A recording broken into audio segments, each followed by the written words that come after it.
Happy New Year, everybody. We did it. We have officially survived 2024. It is on to 2025, and it's time to podcast about it.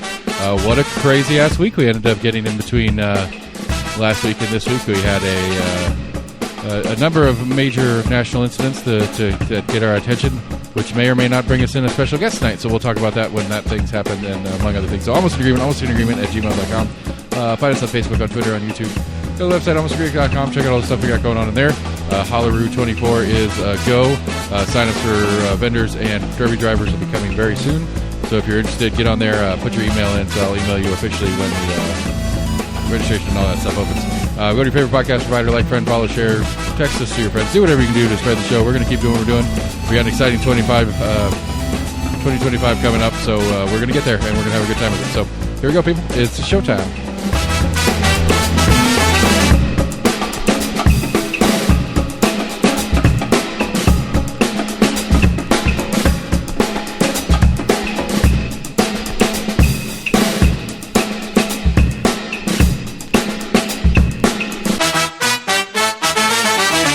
How far in? Hey. How you doing? I'm all right. How are you? I mean, you don't sound well. Actually, you sound fine, but for health concerns, you're calling remotely. So, I mean, you're not all right. I just felt a little fatigued. Just play it safe. Everybody's popping hot, and I'm like, well, yeah, I'm good with it. You can keep that shit at your house. Thank you very much. Yeah. Well, I'm sorry you don't feel good, nonetheless. I hope you miss it and it goes. I didn't feel bad. Just felt a little off. I'm like, yeah. Maybe it was just weather changing and stuff too. And I was like, well, I mean, maybe I've got a slight case of it. I mean, I had it not too long ago, so I've still got some antibodies. I am in general just not feeling this winter so far. It's not been my favorite. I saw something that it was like, I think the story called it flu-like illnesses were really high in Tennessee right now. Yeah, I have an employee out currently with officially with the flu. Sent a copy of not only his note from his doctor, but also the actual lab results. It's like, okay, the note was good enough. I believed you on that part. I didn't need the proof on the proof. That's easily fakeable.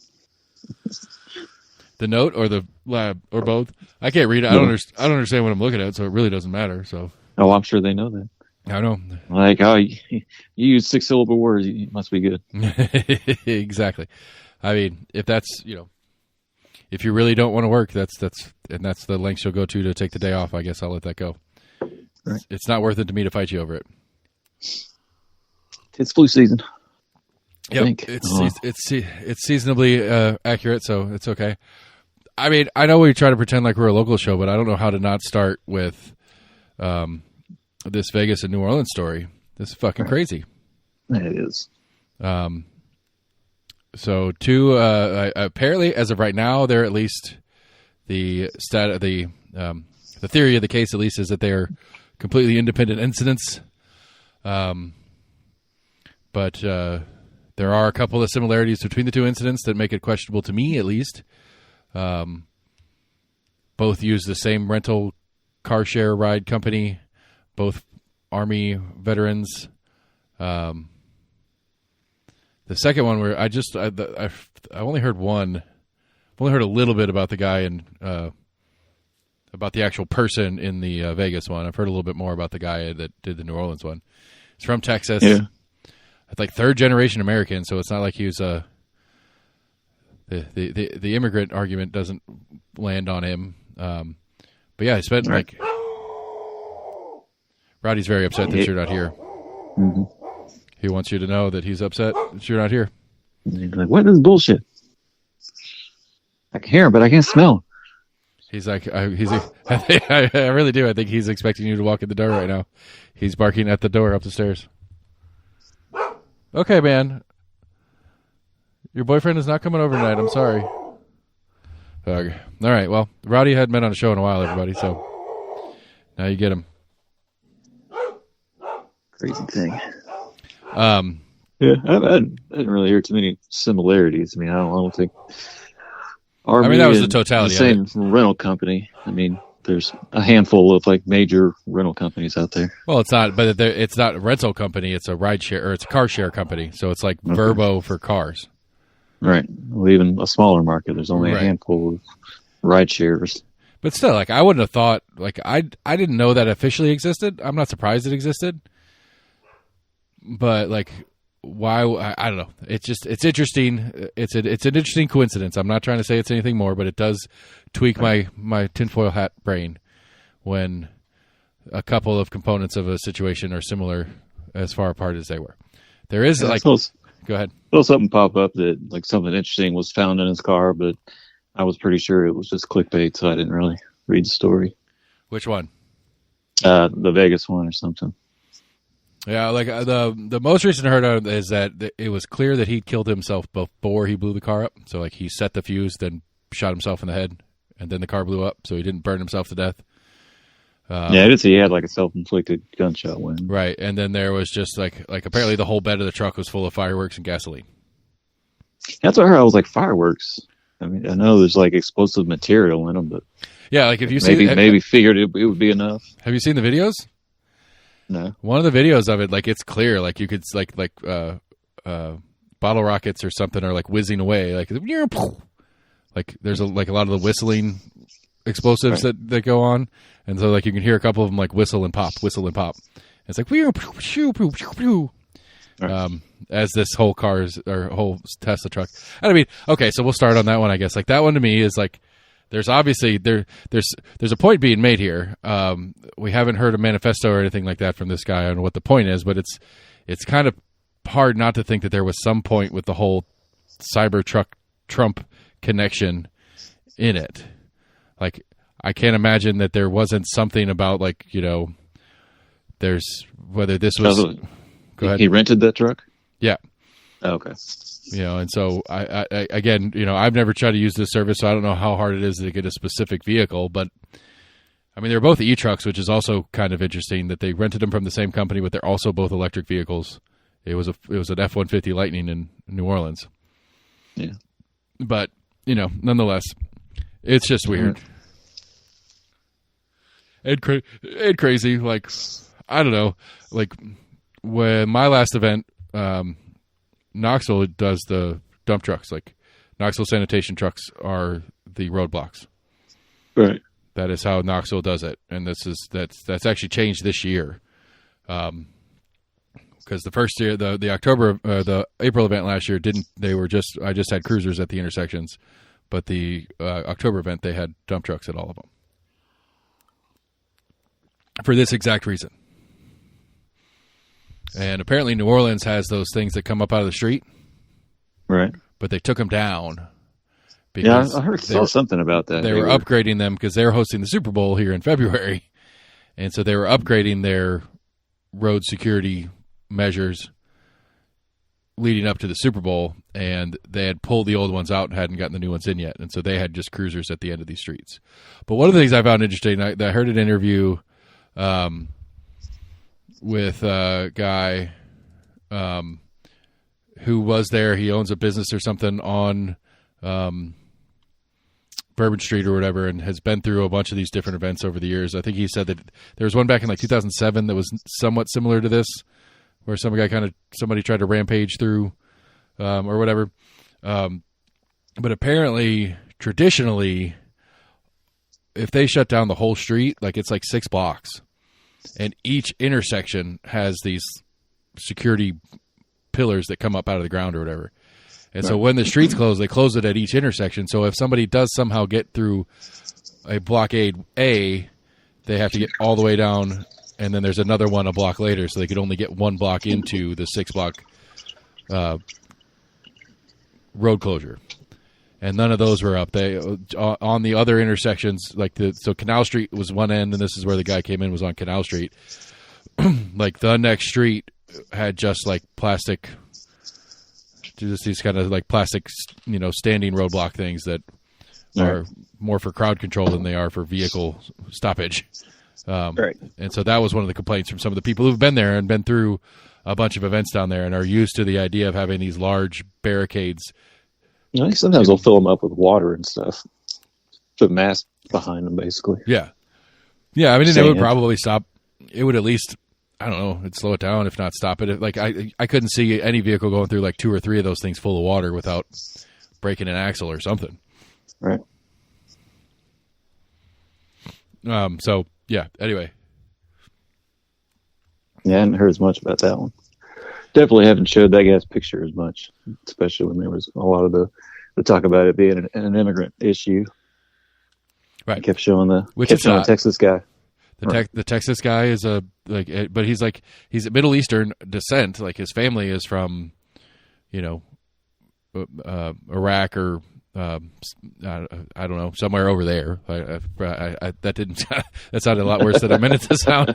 But yeah. he is clearly of he is clearly the Middle Eastern ethnically. It's clear from the pictures of him.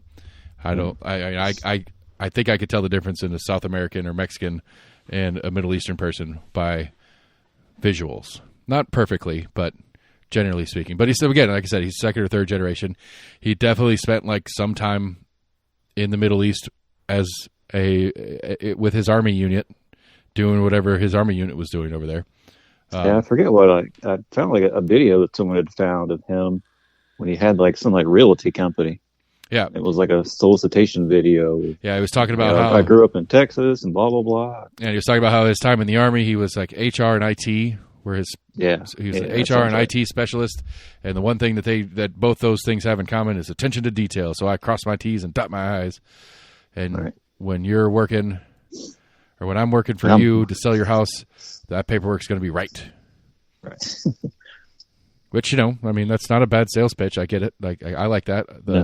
Paperwork sucks when you buy a house. It's just kind of one of those weird things to watch videos of people somebody's done something horrific as this, and it's here's this guy basically trying to act normal, being a great realty guy. Well, and honestly, in his head, he might have been then. One of the things that I'd heard on it, and this is unconfirmed, I suppose, at this point, is that he just finished his second divorce, and it was a really nasty divorce with his second wife. I heard something about that was somebody's best guess, that this was kind of a divorce kind of gone wrong. Somebody kind of snapping like that, right? And that she had taken access to the kids away from him, and he had posted some videos talking about wanting to kill her and the kids, and then some other videos that were more reference to what he actually did. So, yeah, the New Orleans one definitely has more story to it. We don't again, I haven't heard much of anything. I mean, and rightfully so, I suppose. The New Orleans one is much more of a horrific event. We got 15 dead, 30-something plus injured. In the Vegas one, we have one dead guy and a dozen people with minor, probably auditory issues. They might have burst an eardrum or something from the sound. Right. But nobody's really hurt badly, and more importantly, nobody of importance is dead. The guy that did it's dead, but who cares? I mean, I do. I'd like to know why, and it's easier to know why if you can ask them. But right. But at the end of the day, that there's not a bunch of civilians dead as part of that one, and that's why the New Orleans one gets way more story. I'm assuming they'll find some kind of note that he had left. I mean, most people do things like this, for a reason and kind of want it to be remembered or whatever. Yeah. They don't want their motive to be unknown. They did it for a reason. They want people to know why they did it, if they're trying to make a difference or whatever. I mean, I would especially the Vegas one. I feel like that one, it had political intent. The New Orleans one as just a bitter divorce, mental breakdown, goes insane and kills the people. I'm not saying it's okay. Just saying that I could track the logic of that one. Now going and renting a Tesla truck and blowing it up at Trump's Vegas hotel, that seems pretty clearly a political statement. Yeah. Now what it's supposed to be, I'm not sure. And I would hope that this person has somewhere, and there's a file somewhere on his desk in his computer or something like that the feds are going to find and give us a little more insight into why he felt like this was the right move for whatever political ill that he needed to get out. I thought I saw something that the Vegas guy was a Trump supporter at some point. The guy down in Florida, which I haven't heard anything on that story in a while. He was a former Trump supporter. Oh, the guy that tried to shoot him at the... the guy that tried to shoot him. was the found golf course. getting ready to try to shoot him or whatever. Yeah. Did he get shots off? No, I think they found him before. No, they shot at him. Right. Yeah. He didn't get any shots off. Yeah. Speaking of shots off, we'll bring it back local a little bit. Knox County Sheriff's Office killed an 18-year-old, and the story is really poor, and I'm going to blame this on WBAR. Well, no, actually, I'm not sure who I'm going to blame this on. The press release from the Sheriff's Office says displayed a gun. The suspect displayed a gun, and they shot him. And I don't know what that means, and you know me, I like to get picky about words sometimes. All right. No, I saw that story. I feel like display is... usually when it's guns, it's brandish. They brandish a firearm. Why we use that word for guns all the time, I don't know. But I'm assuming they meant was at least somewhat. He refused to let him in for a warrant or something like that, or he refused to he wasn't following directions because they were trying to arrest him. And then at some point in that, he has a gun on his person, and they shot and killed him. And later, in a second story, it turned out the kid was 18. At least that's how it came out on my phone. Right. I'd say your suspicion's pretty accurate. I guess he had a gun on him and went for it, basically. Yeah. Had it in his hand. Yeah. I don't know. I don't really have an opinion on that one. I don't know enough of the story to know to make a point other than we were talking about guns and stuff, brought it back locally. We've forgotten to talk about KPD's mounted unit for 2 or 3 weeks in a row now. You sent me that presser from the old KPD's press release on nearing launch of mounted patrol unit. KPD is in its early stages launching a mounted patrol unit. Full-time unit will patrol downtown Knoxville and special events on horseback. I wonder, that brings me to a question. For stadium? Maybe, but I was more personal. When I am obliged by special events in the ordinance of the city of Knoxville to hire KPD to do event security as a promoter, I guess, for lack of a better word,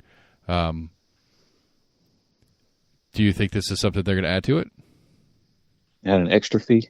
I would think. Yeah, I would bet a mounted unit is more expensive. Are they required to clean up after their horses too? They put little poop These bags are on? Great questions. Like, what do I do if the horse starts eating our racecourse hay? Yeah. Am I allowed to yell at the officer and tell him to go away because his horse is eating my track? I'm supposed to. Can I get hay bales insured? Can I get, or can I at least get KPD to offset some of the cost of my hay bales, knowing that their horses are going to eat some of it? Right. I'll give you some for free. Yeah, I'll give you guys. I'll feed your horses for months with my leftover hay bales if you charge me less to rent them. Anyway, that's just curiosity. I'll have to ask when I get rolling on it. If I don't mind. I mean, if they want to bring them down, that's fine. My events don't really make sense to afford to have a mounted unit, but I don't know. Anyway, KPD's. So they're good in big crowds. Like I said, you get an extra 4 feet up in the air. You can watch over a crowd a lot better. Right, and angry people will punch a person in the face faster than they'll hit an animal that. Huh? People will assault another human being before they'll assault a horse. Trying to get all riotous and stuff like that. I don't want to hit a horse. Horses are sweet animals. Right, and they can hit back too. I'm just saying, twice as hard, and 5 times as hard. I could see myself trying to take a swing at a cop. I don't think I could see myself taking a swing at a police horse. Right. That's all I'm trying to say. Right. I don't think that logic goes into their thought much. I think the subconscious of that is an animal that is way bigger than me. Hitting it is not going to do a lot of good for me. Is probably in there, but yes, the idea that I like an animal more than I like humans is probably not the actual thought process. Quote, I am excited to add mounted patrol unit to our city's public safety efforts, said Mayor India Kincannon. Quote, we are seeing great results with our strategies, and this will enhance our efforts to keep downtown safe and inviting for all. That implies that they're only unit downtown, so I won't get to use them. All right. Yeah, I thought that was somewhere that's only going to be downtown. Speaking of horses in downtown, the old prior, what is it called? I'm all over the map this morning or this evening. I'm sorry. That garage that's been falling down for 20 years, the parking garage. Yeah, they're gonna start tearing that down this week. I saw that. I'm not sure which one they're talking about. The surface lot next to the Bijou and the Federal Building. Yeah. So like one side of the surface lot's Gay Street, and then you have the Bijou on the one side, and then you have the rowboat guy on the north side. Right. So the west side of that surface lot, that building is a parking garage. Okay. It was originally built as a steerage. It was originally built as a horse stable in 18 whatever, and it was then rebuilt into the first parking garage in Knoxville, and apparently hasn't been touched since. But it's been falling down for a while. The historical people have been fighting about it because it is a cool old building. Theoretically, it was a cool old building, but it's in such a shape that nobody's going to do anything with it. So the owner's just waiting for it to fall down. And apparently the city said, okay, we agree. It's never going to get fixed, so you can go ahead and tear it down. There are currently no plans to develop something in place of it.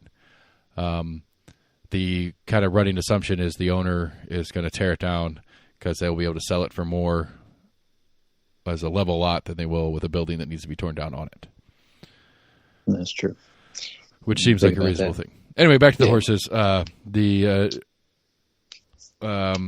mounted police patrol units are used in a variety of capacities, including to increase high visibility patrols in downtown areas to deter crime and reduce persistent quality of life issues. Horses provide unique, elevated vantage points that allow officers to move efficiently and monitor for criminal activity at large events. Mounted patrol units also assist with crowd control at large gatherings, perform routine walking patrols, and aid search and rescue operations as needed. Once implemented, KPD's mounted patrol unit will be assigned to the Central District, that's also downtown only, where their primary will patrol Market Square, Gay Street, the Old City area. So we'll see them on game day for when the baseball stadium opens, is what I'm hearing. Yeah. Which will be a thing, I guess. 2 horses? 2 horses. Nice big purdy horses. Which means they already have stables and stuff, which means we're already spending money on them, so let's get them to work if we're going to spend money on them. That's my take. So, yeah, I don't know. I'm curious. I'm more curious the background on what made this a want. Like, why now? I think other bigger cities have them. I mean, but usually more like major cities that have them. See, but that's the thing. So we want to act like we're a big city. Is that the? No, I think that's just why we're only getting a couple of them. Maybe it's something we're trying out. I don't know. I one of my underlying arguments since we started the show is I think Knoxville is in this no man's land and they need to make a decision. I'm sorry, Knoxville, Knox County. This is where my metro argument comes in because my decision is let's go. Let's turn Knoxville into the big city it can be. Where I understand that some of my neighbors disagree and they would like to try to keep it a smaller town as possible. But it seems to me the reality is because, again, the National Association of Realtors put out a thing this week. We are in the top 10 hot spots for home ownership or whatever in the United States. Excuse me. So, there's only 9 cities that are getting more activity than we are currently for how Knoxville or not, sir, for how the Realtors Association treats it. If that makes sense. It's not necessarily growth per se, but it's like growth, home values, just a bunch of different factors that the realtors use to call it a hotspot because the realtors care about home sales, and so. Yeah, I forget who Rogan was talking to, but he mentioned like Knoxville specifically being like different areas to go to. I think he was like talking to Siri. He was like talking to somebody else, but then was like asking like Hey Siri. That's funny. It's like asking him questions. It's like, hey, what the fuck are you doing? Yeah, I think he was asking him about like the UFOs and like basically having like Siri like speculate on the UFOs, and it was like, well, if they are aliens, like where should I move to? And Knoxville's no good. We got old Randy here, or old Burchett here. He loves them. Hold on a second. Hey, Fran. Hey, so am I just calling in? I'm just calling in. I'm not zooming in. Yeah, we're just doing the phone call. No worries. We're not doing video. All right. Sam Alema, Matt Shears is on the line. Hey, howdy. So am I just calling in? I'm not zooming in? No, this is it. We're on. We're recording right now. Oh, okay. Hey, everybody. Hey. We were just talking about Knoxville's getting police horses. Fleece what? Horses. Oh, really? We didn't have them already? No, we just got we just purchased 2 horses, and the mounted units should be coming online shortly. I just looked it up. Apparently, Nashville's had them since '98. Huh. And is it for like patrolling festivals and stuff like that downtown? Yeah, it's specifically in Central District, so it's only in downtown Market Square, Gay Street. Okay. A little bit That's kind of cool. Yeah, we'll see.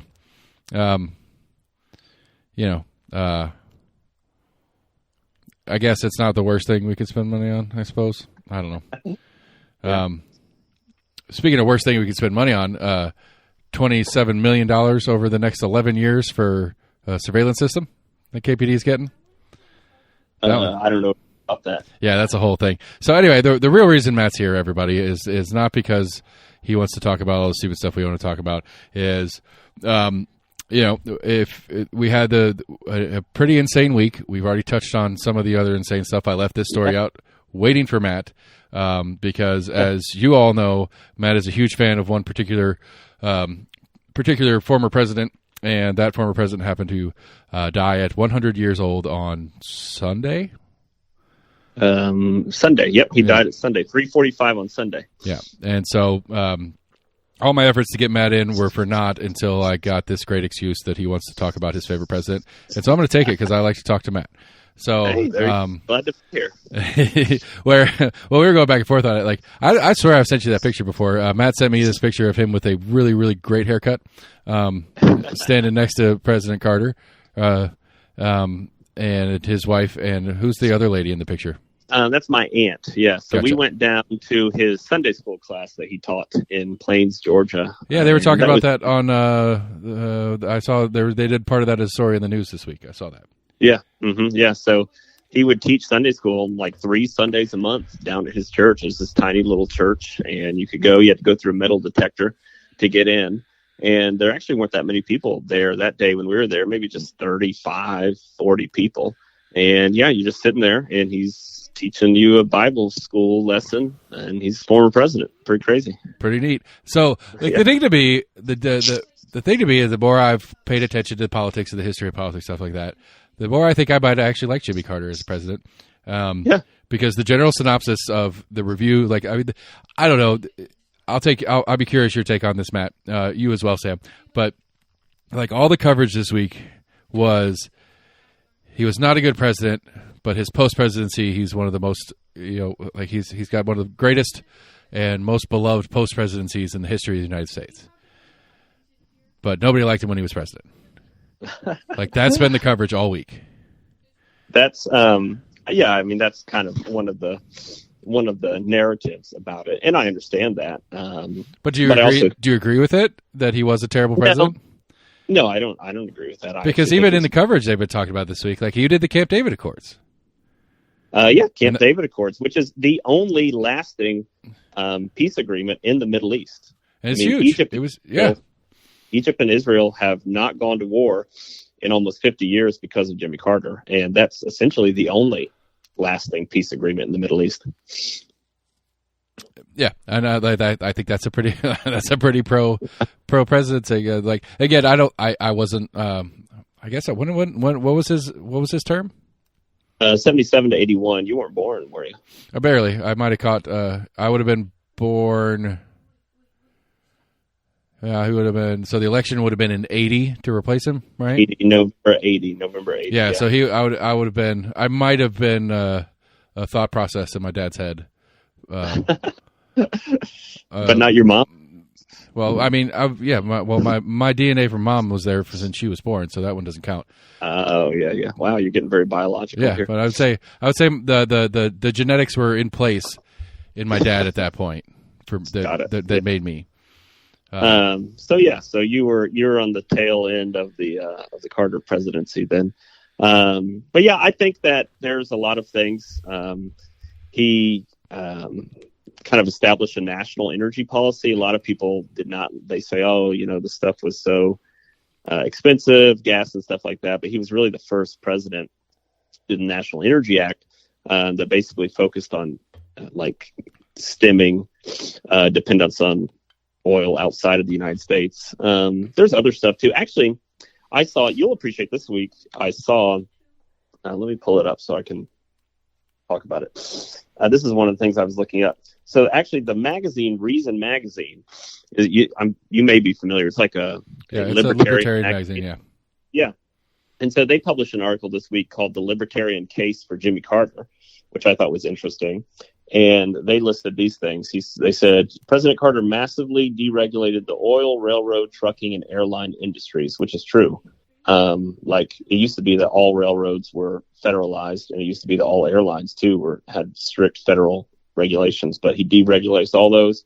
He inflation by tightening the money supply of the Federal Reserve, so he didn't just print money. He tightened it. He issued 534 pardons during a single term. He imposed new limits on domestic spying. So there you go. You'll appreciate that. On domestic what? Spying? Yeah. Spying, yeah. He put limits on domestic spying. So yeah, a couple libertarian reasons to appreciate Jimmy Carter. Okay. All right. So I'm liking him more and more every moment. It's too bad. I can't remember what speech it was. It was like his inaugural race speech or State of the Union speech where I think I talked about it on the show once because he was, in late 70s, 80 was talking about, trying to promote solar at that time. Yeah. Like, solar is going to be, like the future if we want to get off this, energy independence. Mm-hmm. It's like, we really need to start trying to develop solar more. Yeah. Yeah. He actually put solar panels on the White House when he was president. Hippie. I can't remember hearing that. 1979. And what's funny is Ronald Reagan got in the first month they took him down. We got a lot of flack for telling people, turn the thermostats down and put on a sweater. Yeah. There are, so I think I told Seth this, and I would encourage any of the listeners out there. I think one of his greatest speeches is what's called the Crisis of Confidence speech in 1979. Some people call it the malaise speech, but he called it the Crisis of Confidence speech. And essentially he got on TV and told the American people that we had become so self-indulgent and just wrapped in consumerism, and it was destroying the very fiber of our nation. And he was really preaching at us, and I think it was very.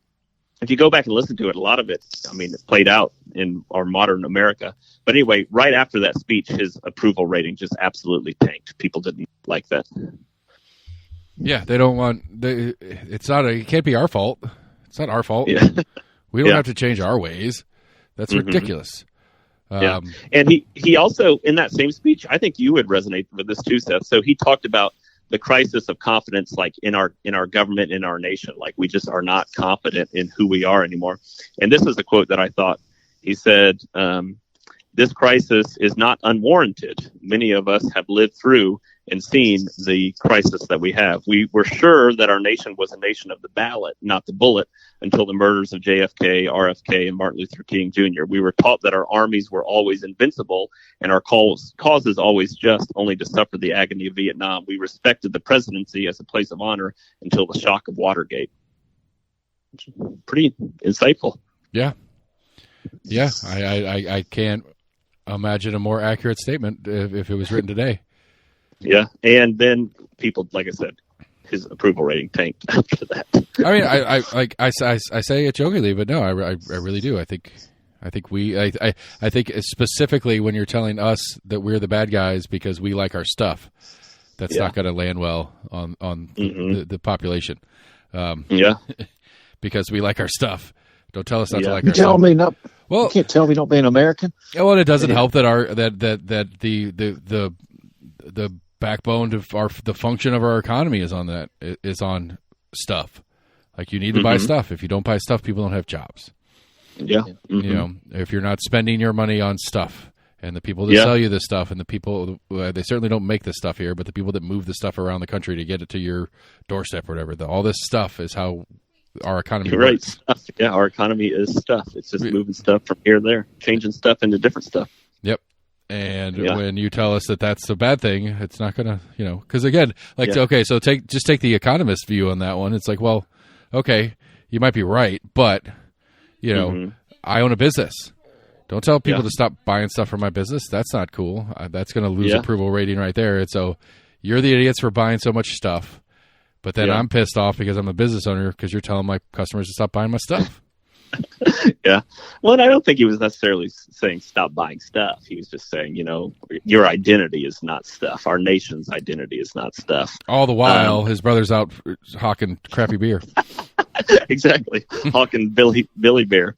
Another quote from that speech that I like, he says, "We've discovered that owning things and consuming things does not satisfy our longing for meaning. We've learned that piling up material goods cannot fill the emptiness of lives which have no confidence or purpose." Oof. Again, yes, true. Fact check, true, yes. Don't say that stuff out loud. Yeah, I mean, yeah, not in politics, you don't. I mean, he learned that. You do not say that in politics. I mean, if there's politics 101, it's taught, do not say stuff like that. So, and that's what I think people appreciated about him, too. Even during his presidency and after his presidency, and even people who dislike him, I think, will say, he was an honest man, for better or for worse. He told the truth. And when he believed something was right or true, I mean, he just would say it. He was not afraid to say it. There's another speech where he gave the lawyers in Georgia, and it's kind of funny. There's a quote where he says, he names how many inmates there are in prison. It's like 9,500 inmates in Georgia prisons, half of them placed there by people in this room, and half of them should not have been there. Damn. Was it a fundraiser? He did this to a group of lawyers. At a fundraiser or something like that? That makes it perfect. So you can see why he maybe was not necessarily the most skilled politician ever, but a very honest truth teller, if nothing else. Yeah. So I'm looking at the schedule here. Are you gonna try to make it down to Atlanta? Yeah, I'm trying to. He's going to be in Atlanta. I think everything starts tomorrow. He's going to be in Atlanta for. Yeah, so he's there about 3:00 tomorrow afternoon, and he doesn't leave till early Tuesday morning. And then he goes to D.C. for 2 days. What I thought was interesting, he's going to be in Georgia for a total of 5 days for the ceremonies, and D.C. in 2 days. And I think it's kind of a microcosm because Jimmy Carter really did not like Washington, D.C., and Washington, D.C. did not like him. So he's going to be in Atlanta longer than he'll be in D.C. But yeah, I would like to go. I think, I told Seth this, but we're kind of in the middle of a move right now, so everything's kind of up in the air. But I really do hope to go at least for a little bit. And then I saw that what I thought was cool too is he was the longest serving or longest living former president. So he had like 50 years of Secret Service protection. And the last part of his ceremony where he's like being escorted to his grave, all of his former Secret Service agents who are still living are going to come back and like walk along the casket to the grave. I thought that was pretty cool. Oh, wow. Yeah, it says on Thursday they're flying him back to Georgia, the Lawson Army Airfield in Fort Moore, Georgia, then putting him on a hearse and then taking him to Maranatha Baptist Church. Yep, Maranatha. Yeah, that's his church, and it's just like a little tiny country church. This is not some mega church. Something else interesting about Jimmy Carter, he bought his first house in like 1952, 1953, I think, and he's lived in it ever since. They still live in this one-story small ranch house. Well, because he's too busy building other people's houses. So, yeah, he's too busy building other people's houses. That's right. And I mean, I think it also illustrates how down to earth he was.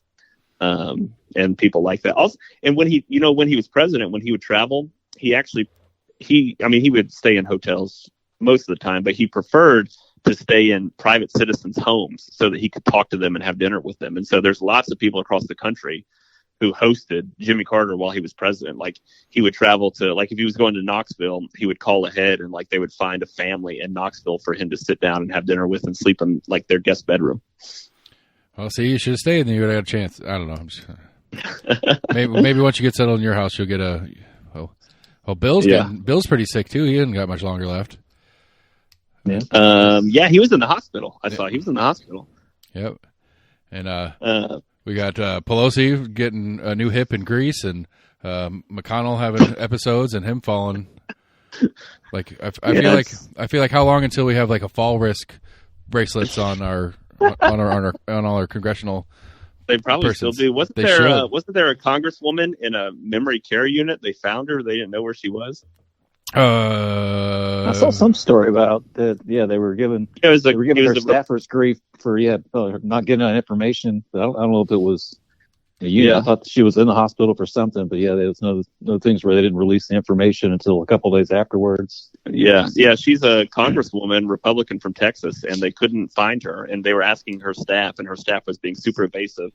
Come to find out, she has dementia, and she's been living in a nursing home for dementia patients for months. Oh, shit, for months, damn. That was just like a few days.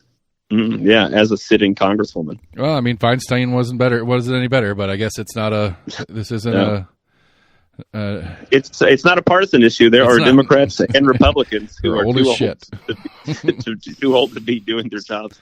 There's another guy, Strom Thurmond. He was a senator from South Carolina. Yeah, forever.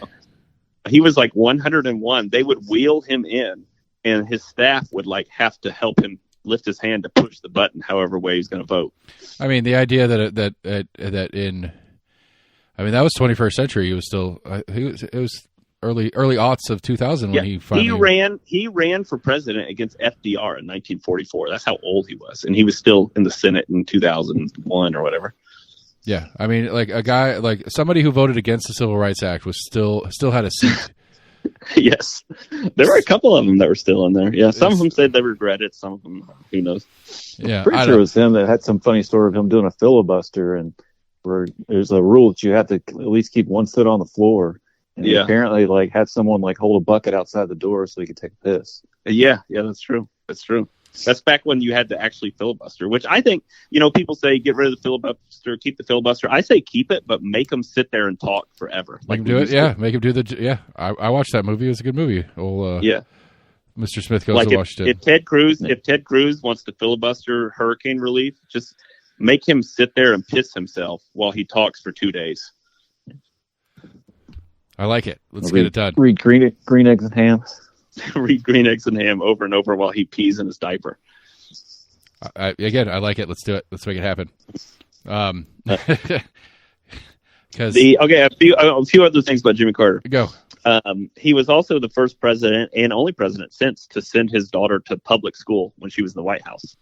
Every other president sends them. Even President Obama sends their kids to fancy private schools while they're in the White House. But no, she went to the elementary school, the public elementary school that the White House was zoned for, which was not a good school, but he was determined that she would go to public school.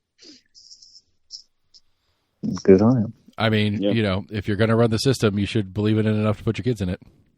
Yeah, exactly. And then the other kind of funny tidbit, I didn't really know this until this week, is they were talking about, he never really had a good relationship with Congress.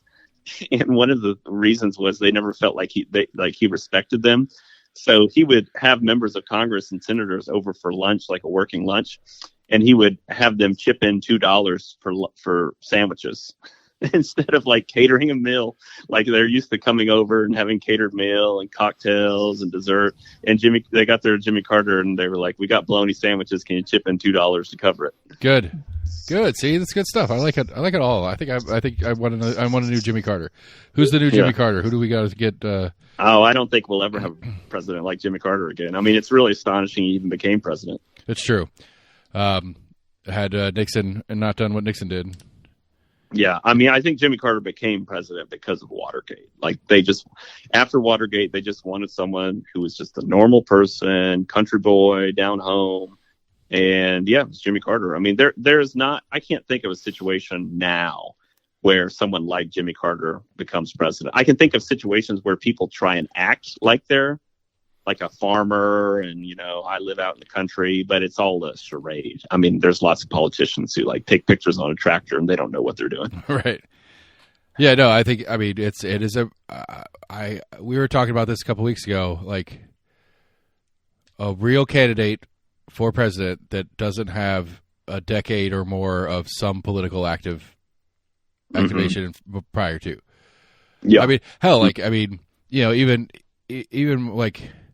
Gloria in her Senate run, that didn't exist without her history of being in. Yeah.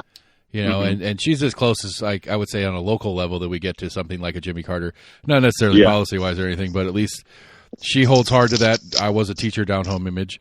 And that whole thing.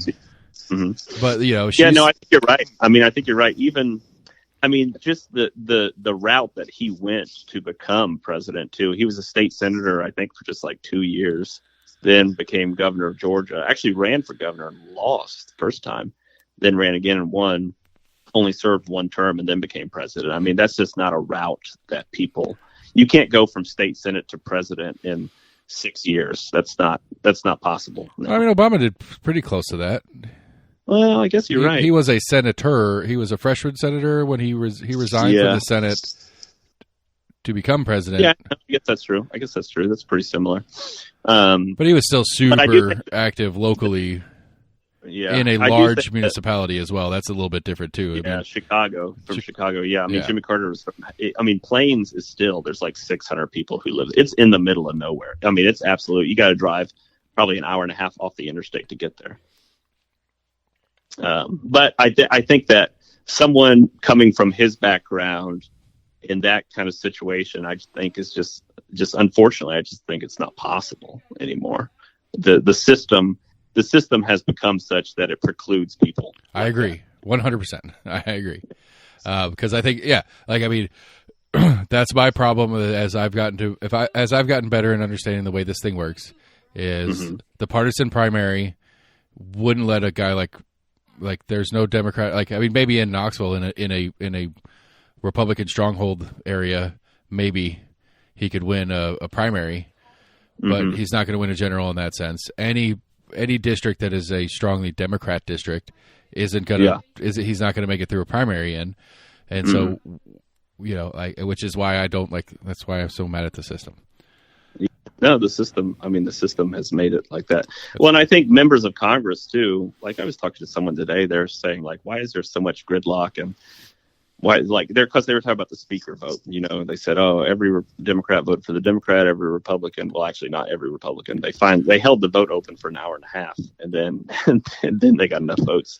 But they were saying, why is it always a party line vote? And I said, and I believe this, that one of the reasons I think it is, and this is for Democrats and Republicans, is that you have so many uncompetitive congressional districts now. And so if you are from a ruby red district or you are from a deep blue district and you get there, you have no political incentive to not just vote the party line. Right. And if you're from I think at the same time, if you're from a purple district that you have a chance on, your primary challenger is going to pound you to death if you cross party lines for a speakership vote. Yeah, and they're going to hammer you and you're not even really a Democrat. You don't even get to you shouldn't get this seat. Or maybe more to your point, if you're in a deep blue district and you vote for a Republican speaker, even though it's obvious that it's going to be the speaker anyway, just to get the thing working. But somebody's going to primary you and say you voted for a Republican. Yeah. And for the people that bother with the primary, that's the problem to me, is the people that bother with the primary actually care about that. The general... Well, and that's to say it's not just, your opponent, it's the electorate. I mean, if it's a deep blue electorate or a deep red electorate, that's it's the political incentive is not there. And it's because the majority of the voters in that district want that. See, I don't know if I agree with you on that. I think that, I don't know if I agree with that. I would say the majority of voters would probably be perfectly okay with you saying, okay, it's a 51% Republican House and I'm a Democrat and this is the speaker and we're going to either do this for 57 rounds or whatever, or I can cross the line and just get this thing over with, and so we can actually start doing some work. Do you think voters? I don't think the voters would be mad at you about it, but I think the primary voters would, but I don't think the general population would. But I mean, okay, but what if your electorate is downtown San Francisco? Well, it doesn't matter. Pelosi's there. She's never going to die. Well, what if it's the heart of Brooklyn? Your voters want you to vote the party line. And again, what I'm saying is that there needs to be more competitive districts. There are always going to be deep blue districts, always going to be deep red districts. But I read a study, I don't know, a couple months ago that said over time they did an analysis, and the percentage of congressional seats that are actually competitive has continually gone down decade over decade. Right. I can see that for sure. The competitiveness is what makes people not toe the party line because, well, I got to peel off some Republican voters. I got to peel off some Democratic voters. Yeah. I see what you mean. I just like the only pushback that I can't help but kind of lead on is that it's like, but you're going to get primaried. And the primary voters are going to care about that, where the general is going to be like, fine, whatever, I don't care. Do something positive for me. I'm good with that. Like you said, the people that you're trying to peel off that might actually vote for you on the next time around because you did do that thing, but you're not going to get through a primary because the primary is going to just hammer you on the you cross the line. Well, then I think that comes down to which group of voters is more strategic. Like, are the Republican primary voters or the Democratic primary voters more strategic, and which have more blood in their eyes to get you if they? And I don't know. I think it depends. I mean, there have been many competitive races where I think the Democratic primary voter has elected the wrong Democrat. And I think there's plenty of competitive races where the Republican primary voter picks the wrong. So like the North Carolina governor's race, the Democratic primary voters picked Josh Stein, who's a very moderate Democrat, and then the Republican primary voters picked, what's his name? Mark, I can't even remember now. Mark Robinson, who's posting on porn websites that he's a Nazi and wants to bring slavery back. So, in that situation, I think that the Democratic primary voters made a better choice in their primary because they could have picked somebody who's super left. Now, I think there's scenarios too where it's the flip side, where the Republicans pick a very good. It's like when Eddie Manis ran. Eddie Manis barely won his primary, and as soon as Eddie won his primary, all of us on the Democratic side were like, "Well, darn, it's going to be hard to beat Eddie. We could have beat Gina." Not really, but I get what you're saying. Yeah, I don't think. Yeah. We wouldn't have. Maybe that was Couch. Anyway, no, Couch is okay. I can see Couch. We were hoping that Eddie wouldn't win the primary. Right. Couch had a shot against Gina where she didn't have a shot against Eddie. I get what you're saying. Yeah. And so that's where the Republican primary voters were very strategic. But the party hated him, and then they got rid of him and they replaced him with Elaine. Poor guy. I need to reach out to him. I keep saying I'm gonna, and I keep not because I don't. I assume he doesn't. I see him on Facebook. It looks like he's just living his best life. So. Yeah, he's got a new clothing store he opened up, and he's got some other stuff going on. And I mean, it would be a miserable job. It would be a miserable job. If you're him, yes. Yeah. And Gina, or not Gina, but Elaine Davis is doing great. She she just forwards the emails that Eric sends her, and everything's good. That's true. Has Eric been on the show lately? Eric's never been on the show. He won't come on the show. Oh, really? Why? Because that's not what he wants to do. I've talked to him. I've had 2 sit down meetings with him and talked to him off the record, and so I keep him more or less off the record. Oh, really? And but I'll break that confidence just to say that he doesn't want to be on a show. Like that's not what he wants to do. He is a behind the scenes guy, and that's what he wants to do. What media does he like? He doesn't like Compass. He doesn't like you. He doesn't like the Sentinel. He doesn't even like the Knock Focus. I wouldn't say. I don't know if he likes me or not. He hasn't said he doesn't like me. He just doesn't do media. Oh, okay, yeah. And strategically, he's right. Maybe not. He doesn't let his candidates do a lot of media. Yeah. And strategically, he's right, and that's awful. And I wish that he and his candidates would be punished for that. Not because I have anything in particular against him or his candidates. I just think it's really. It's not good for democracy. It's good to be accessible, but being accessible has not demonstrated that it's a requirement to be elected. If you'd listen to the show more often, you'd hear me do this singular complaint. Because Elaine Davis is my rep, not just a rep locally. She's my rep. I'm District 18. She works for me, whatever you want to say. I have not gotten her on the show. I cannot get her to come on the show. Eric ever, and with the other stuff she ran for, no. No, Eric will not let her come on the show. Wow. And he's told me as much, and I don't know that if I told an elected official you can't do this, they would just laugh at me. They would totally laugh at me. I'm not sure. I don't know if he's told her or not, but like the only contact I can get anywhere near her is ever him. Wow. And you show up to public events or anything? She came in. Well, that's the funny story. Is I'd like when I was really hot and heavy and trying or whatever. It's after her first election, and it might have been right about. This would have had to been. It had been last year, about this time last year, maybe a little earlier in 23. So fall of 23.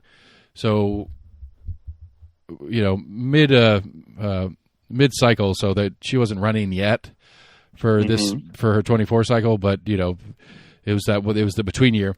And for Scouts, we always do a thing. The last year of Cub Scouts is 5th grade.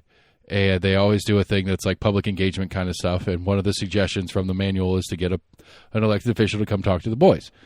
Yeah. I'm sorry, it's Scouts, boys and girls now. Yeah. But, so the first time with my older kid 2 years prior, I did Eddie Manis. I did an interview with Eddie Manis. I did a video interview with him. And I had emailed all the parents and said, hey, I've got an interview with Eddie Manis. Ask your kids what he wants me to ask. And so I did a little segment. It was just me talking to him very specifically on the Scout topics that as set. And then I did a Q&A from the kids. And then I showed that to the kids and we talked about it afterwards and stuff like that. And that was a scheduling issue with him. I couldn't just get him. I wanted to get him to come actually speak to the kids directly. It didn't work out. And that was pandemic. That was full on pandemic time too. So it was even more complicated for that. Yeah. And so my younger one, who's 2 years behind, his group was doing it. And so I was like, I'm going to go after the same seat. And so I reached out to her office and I reached out to Eric and got a hold of Eric and went back and forth. And I was like, I really want her to come do my show. And he's like, I'm not going to, she's not allowed to sit down. Not allowed. He didn't say that. It was she doesn't do that. You're right. He's like, I don't think it would be good for her to do a long form interview like that. And I said, okay, well, can I get her to do this thing? And so we went back and forth and got it scheduled, and she came out and did the thing. And it was okay. I mean, it was disappointing for a lot of reasons, but all for me and not for the kids. The kids were fine with it. They didn't give a shit. They wouldn't have cared what they were saying. Yeah. They don't care. I mean, just to be honest about it. They don't care. And so she didn't really know what to talk about with him, which I get too. And so I tried to give her a little bit of stuff to help her out, and she got started, and it was kind of stalling, and I was like, okay. So I kind of stepped in. I was like, so, District 18, you guys, we all live in District 18. All the scouts that came to our group are District 18 scouts. And it's like, a lot of the stuff that goes on in schools doesn't just go through school board. It goes through her office too. Yeah. And she really, really backpedaled hard on that statement. Really? Why?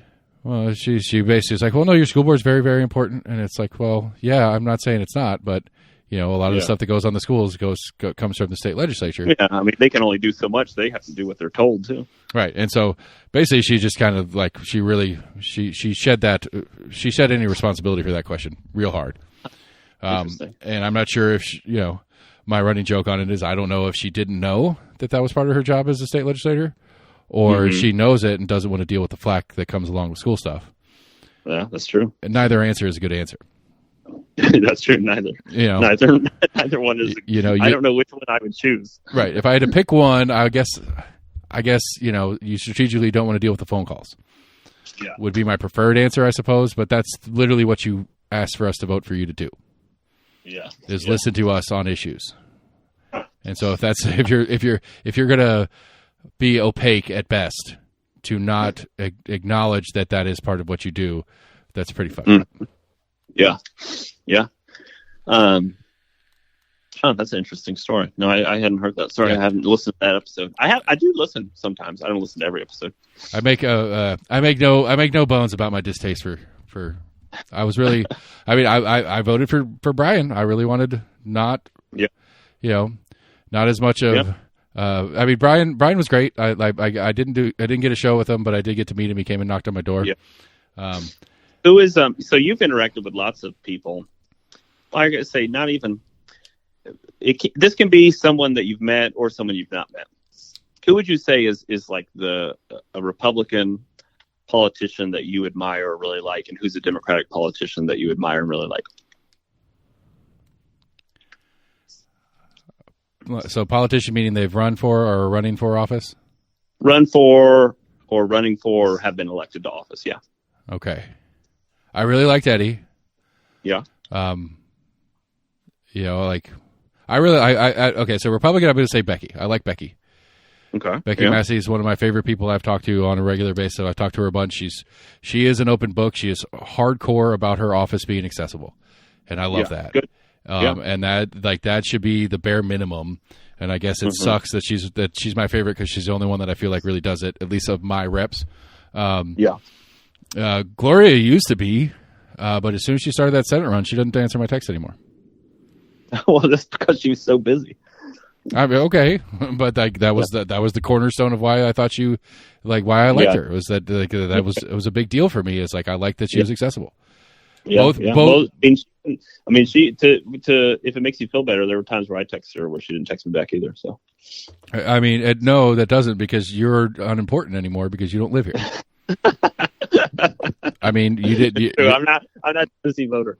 You're not. I mean, to be fair. All right, I get that. So you used to. You're also not Tennessee media or anything of that nature.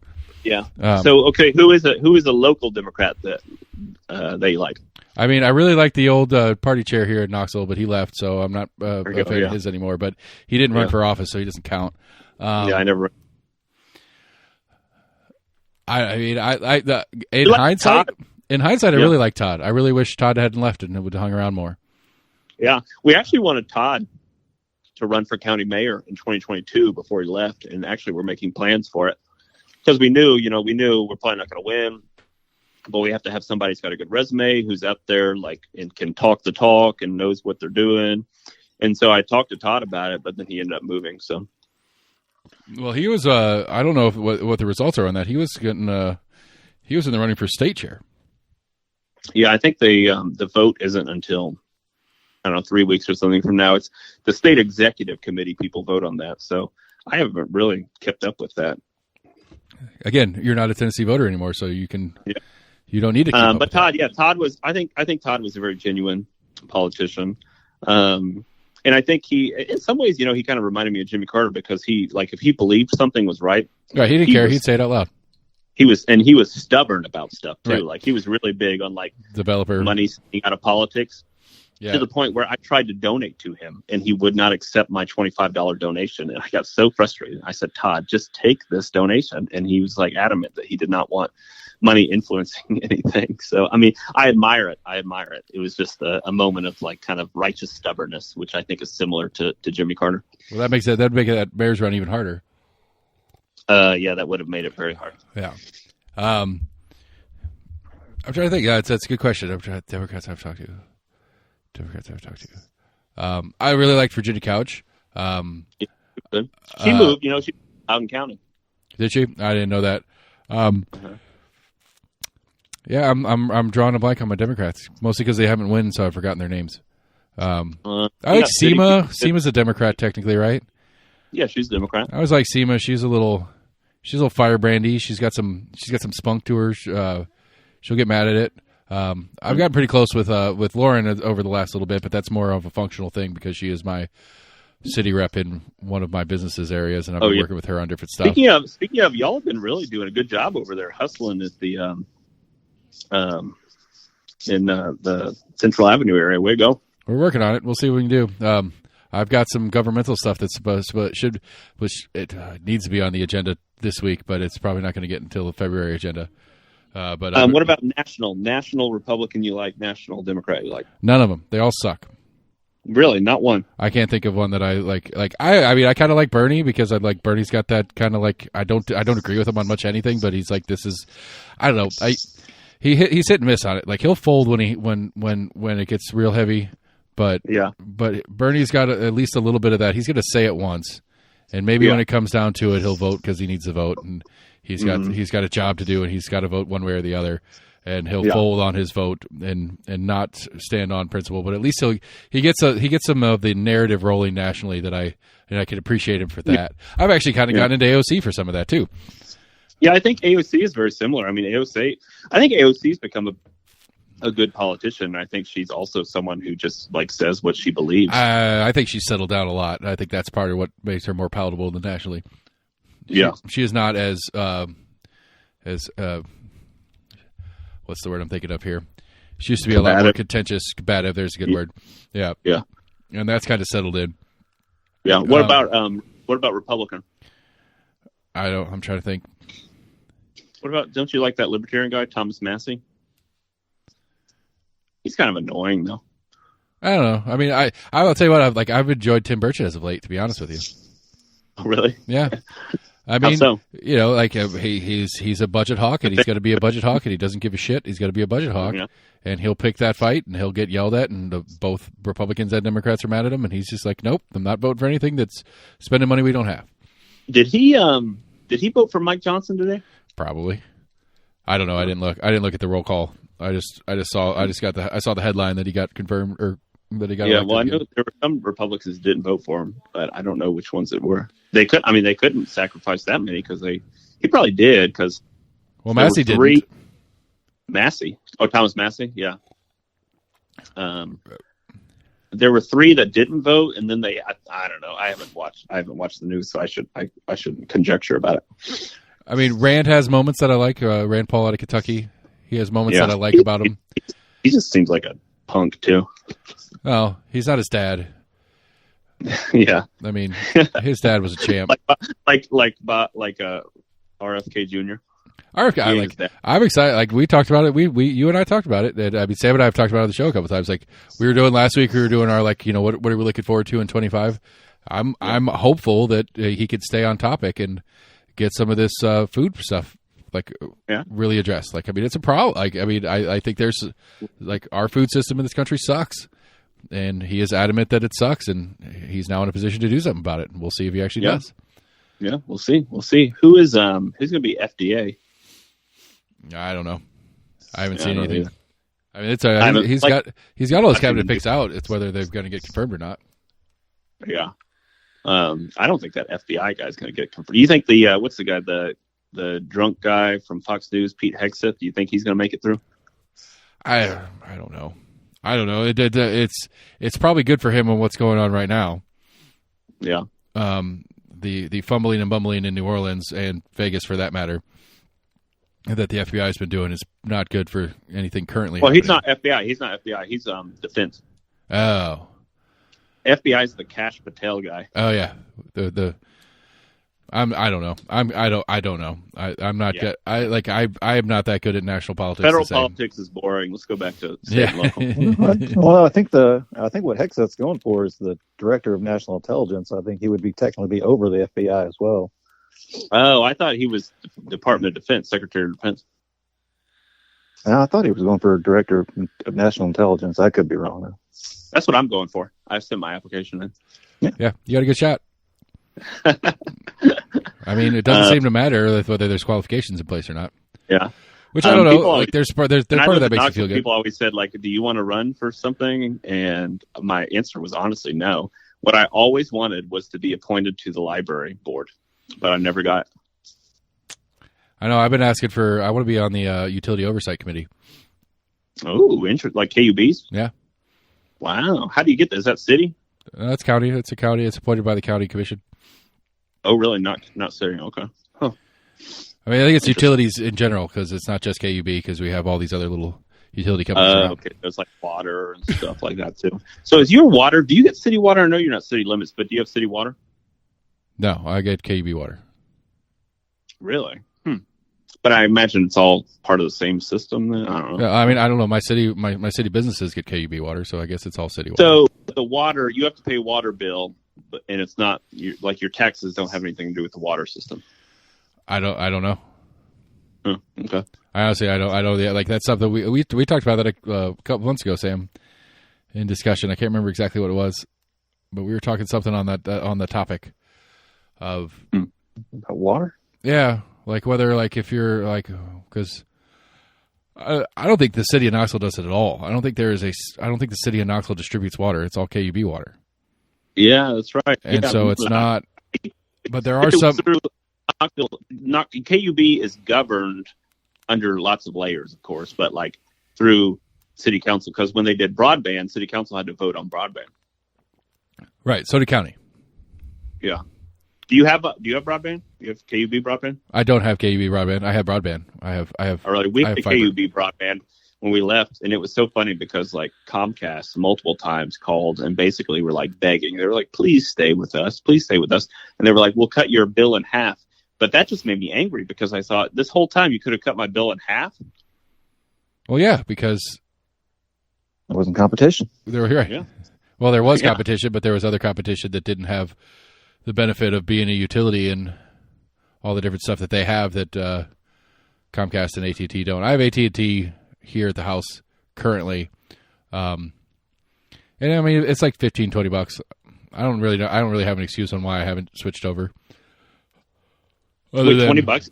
$20 a month? No, it'd be $20 less than what I'm paying currently. Oh, okay. Are you eligible? Some people aren't eligible. Yeah, we've got it out here now.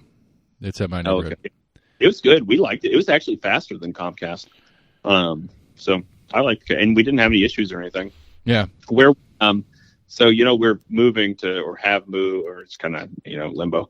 But the Wi-Fi here is through. It came in. They did not have any sort of broadband, high-speed internet here at all. But through the infrastructure bill, they actually brought it out here, and so now the Wi-Fi we have here is actually faster than it was in Knoxville. Good. That's actually one that makes sense to me because that same infrastructure bill is trying to build a stupid footbridge over the Tennessee River for UT students. No, they're not trying to. The city's trying to, and they keep applying. And right. They're on their third strike right now. They just sent out the third grant proposal. Really? Yep. What is it? What's different about this one than the other two? I mean, apparently the way the way the original law or whatever is written, you get 3 attempts to ask for it. Really? And on both prior attempts, it's like, yeah, you fit all the criteria and stuff, but we're going to put it over here. Now that I'm not chair, I can say I'm not that big of a fan of that. And so the Biden administration, in trying to get as much done before they bounce as possible, has opened up a quick thing for prior applicants.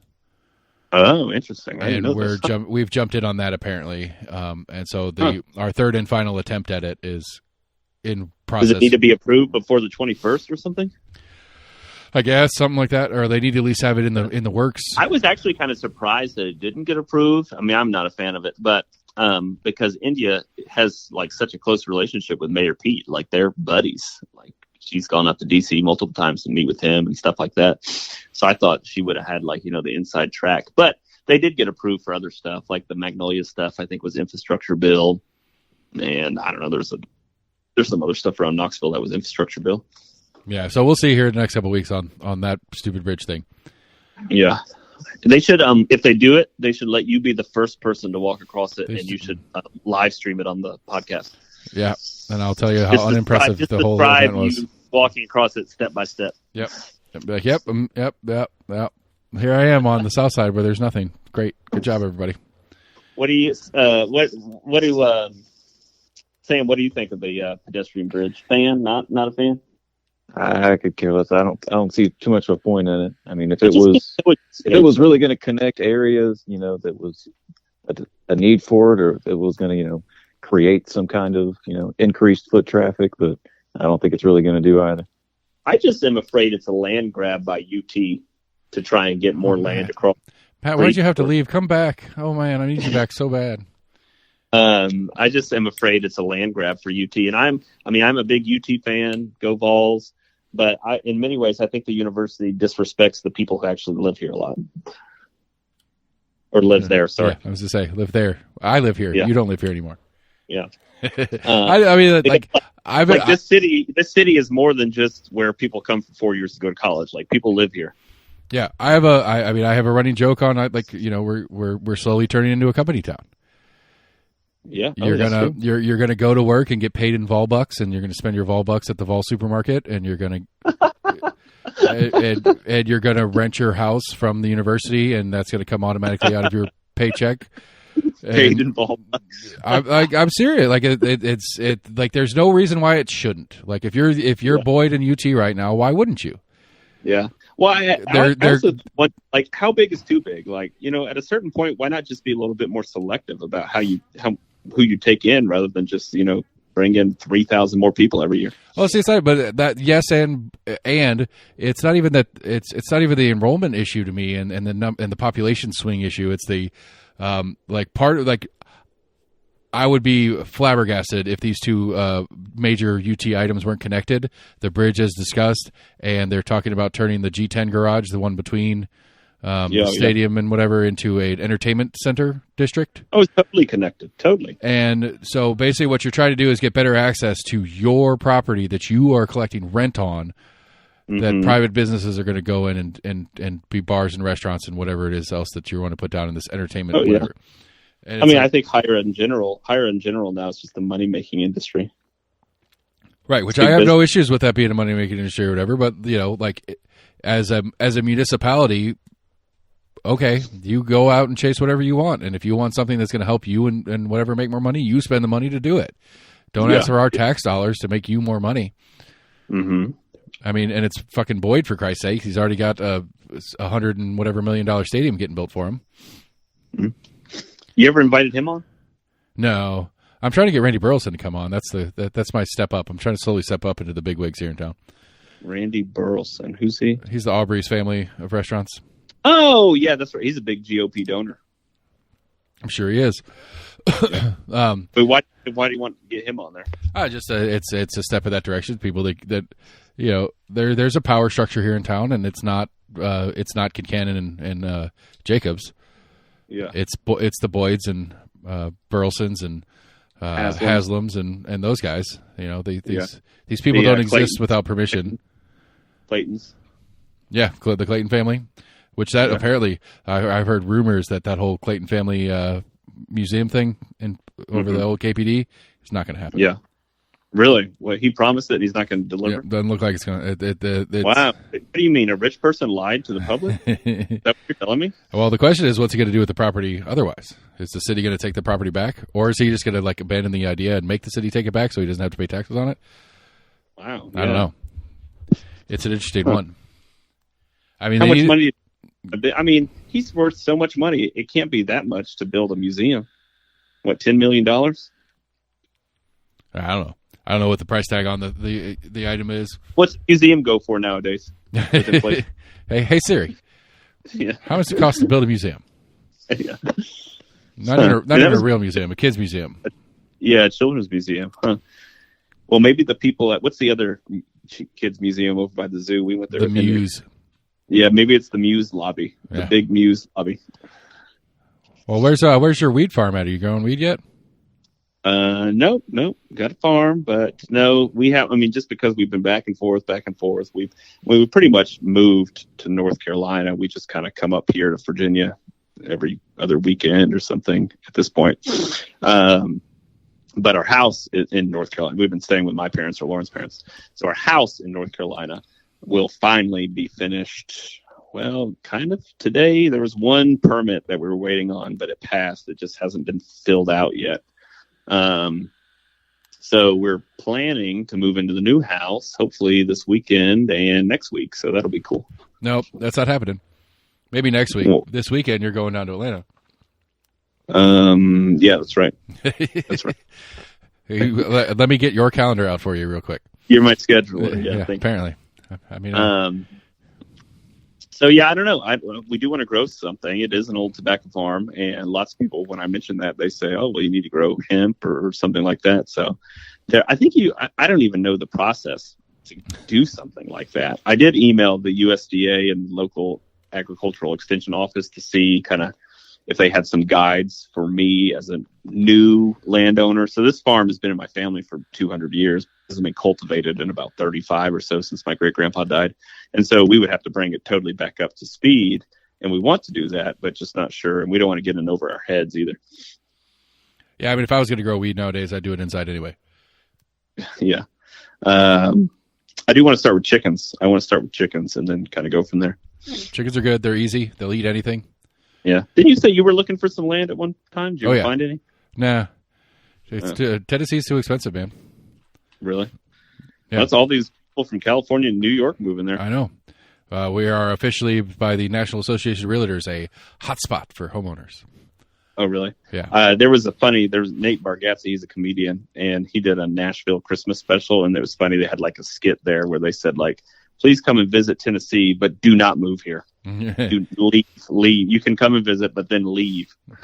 Well, I mean, it's just like, I don't know, we've talked about it a bunch on the show. It's like, are we like, because we just finished, the city just finished their rezoning mess over the new master plan. County's about to start doing their rezoning fights over trying to go in line with the new. It's not master plan, but the whatever. The long term, whatever. And it's like I've been thinking about it a lot. It's like okay, so we want to preserve what we have. Mm-hmm. How do we do that? Like, literally, how do you do that governmentally? We can't legally refuse you from moving here. Yeah. So how do we do that? You can't preserve, and I don't think, nothing is ever really preserved. But that's kind of my point. Is like the only way you could really kind of do it is make it bad for us too. The only way you can do it is you raise the shit out of taxes. Not that you're going to do anything with them. You just make it more expensive to live here. Yeah. You make all the zonings and the all that kind of stuff super complicated. Make it harder to build. Right, hard to build, expensive to build, expensive to live here, and that's the only way you're going to slow people from wanting to come here. And that's not preserving what it is. Yeah. Right, and then everybody that here hates it and leaves. Yeah, things are always changing, I think. Yeah, it's our house. Our house almost doubled in value when we lived in Knoxville. Well, that's one of the parts of that realtors thing. It's like the like if you bought your house in Knox County, anywhere in Knox County, if you bought your house before 2006, yeah, you've at least doubled your value. Wow. And then I bought mine in 12. Why was I in the 7th grade? I should have been saving money to buy land. Yeah. Yeah, but I've been looking out in Roane County and Anderson County and some of the neighboring counties, and to get any land worth getting, it's either way back. That's like you were joking about Plains, Georgia. It's like 2 hours off the interstate, so it'd be 3 hours to get to Knoxville. Yeah.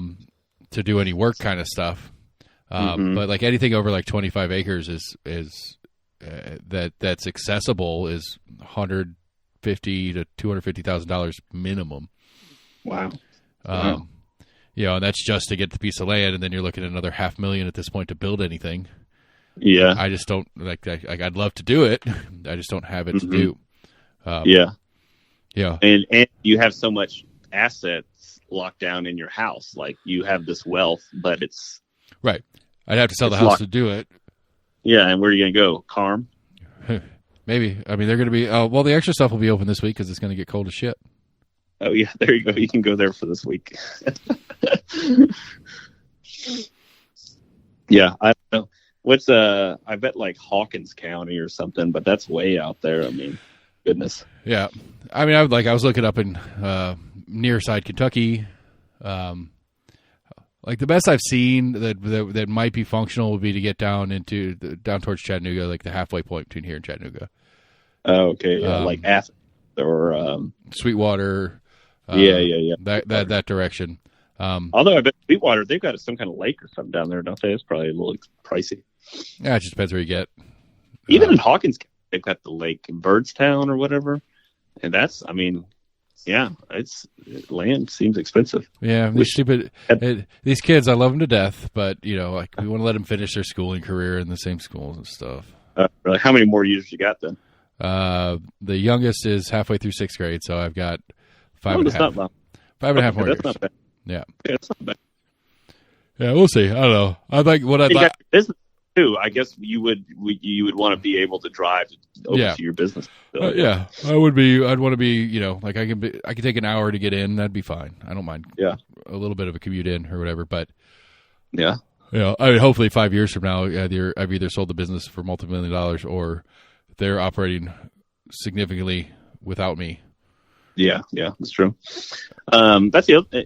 Take it back to Jimmy Carter. He was quite an entrepreneur. He had a peanut farmer. He was a peanut farmer, but he also had a peanut warehouse, and his family owned a kind of local farm store. And, so a little bit of a vertical monopoly. I see what we're going on here.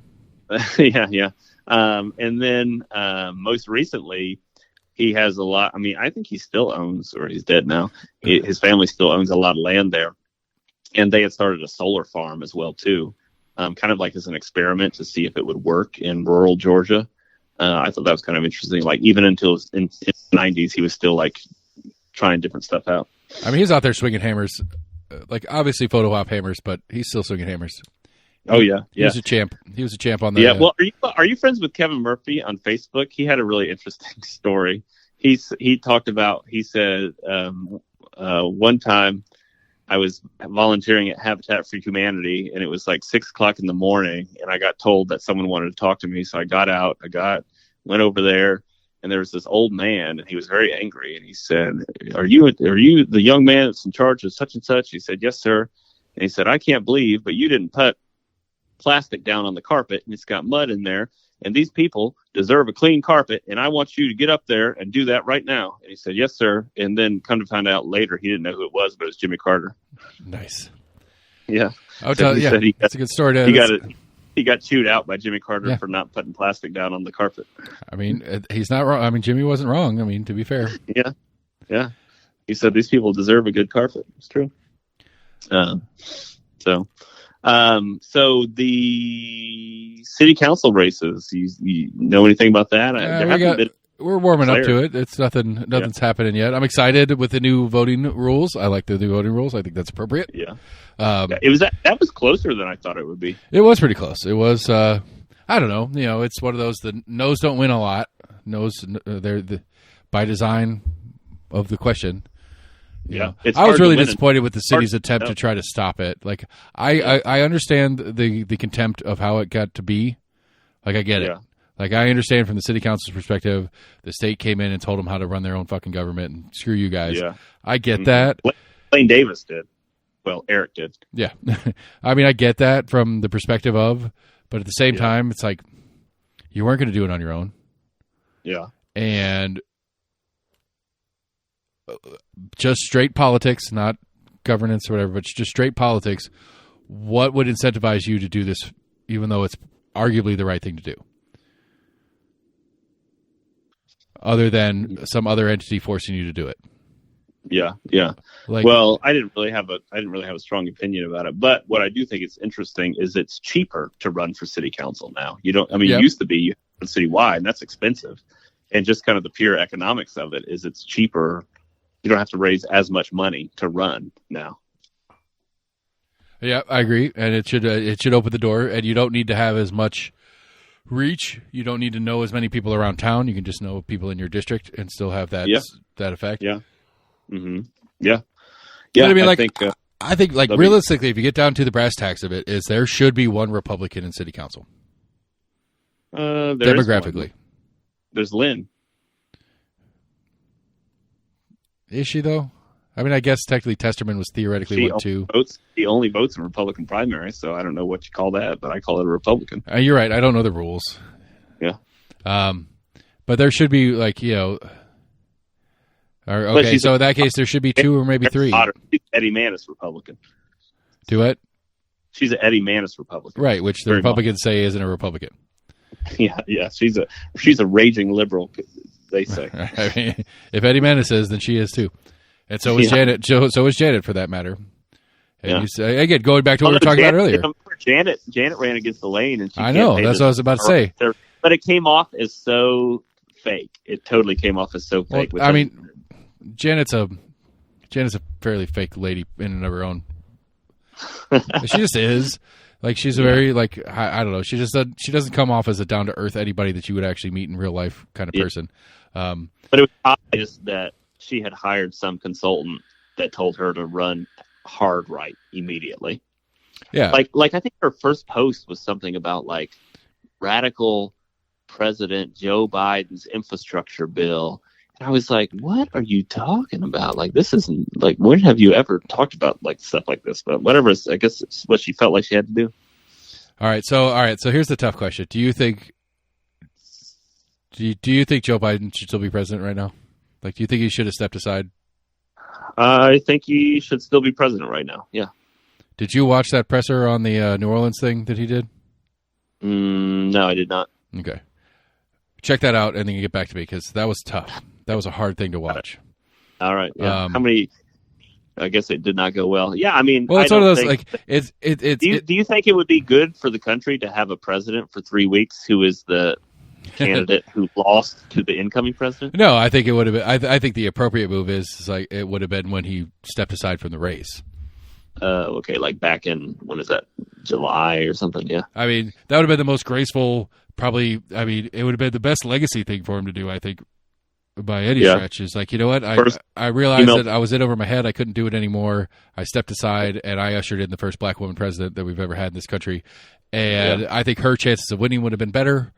Really, I was going to ask you, you think she would have done better or worse? Because maybe. I mean, it would have very much depended on how those couple of months had gone with her as president as well as candidate.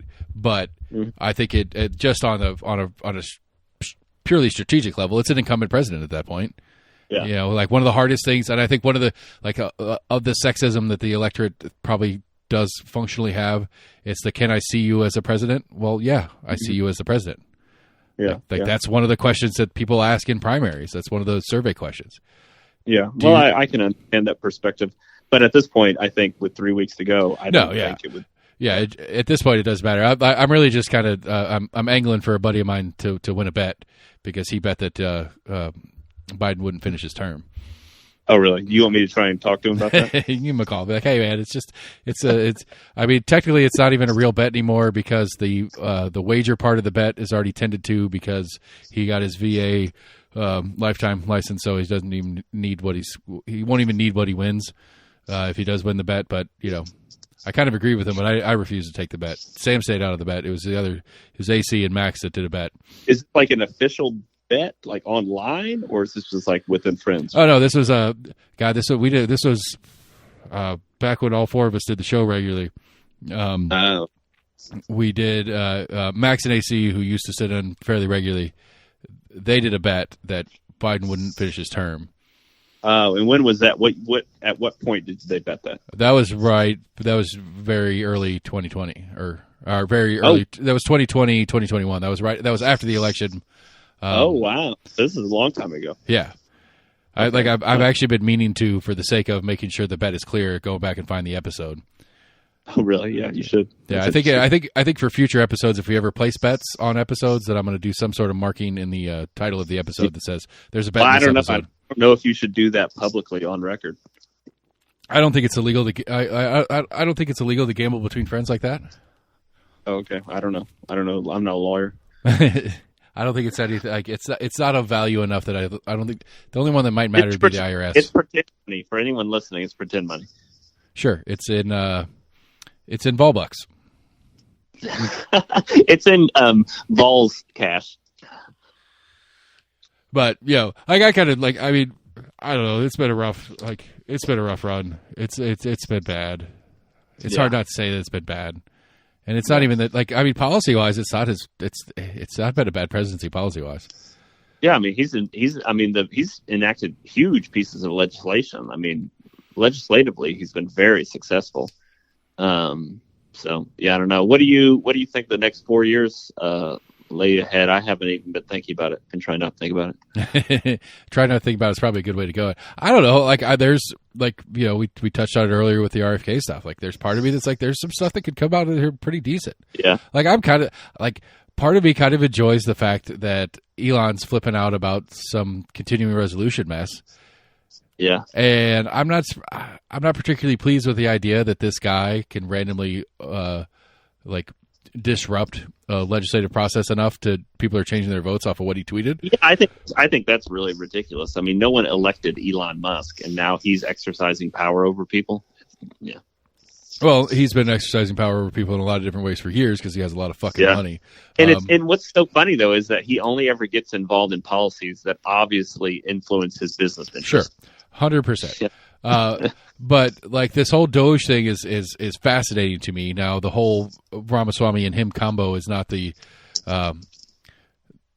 most I'm not sure what the word is, but the most logical end of who I would have picked to put this position in. But like like the idea of like let's try to figure out how to.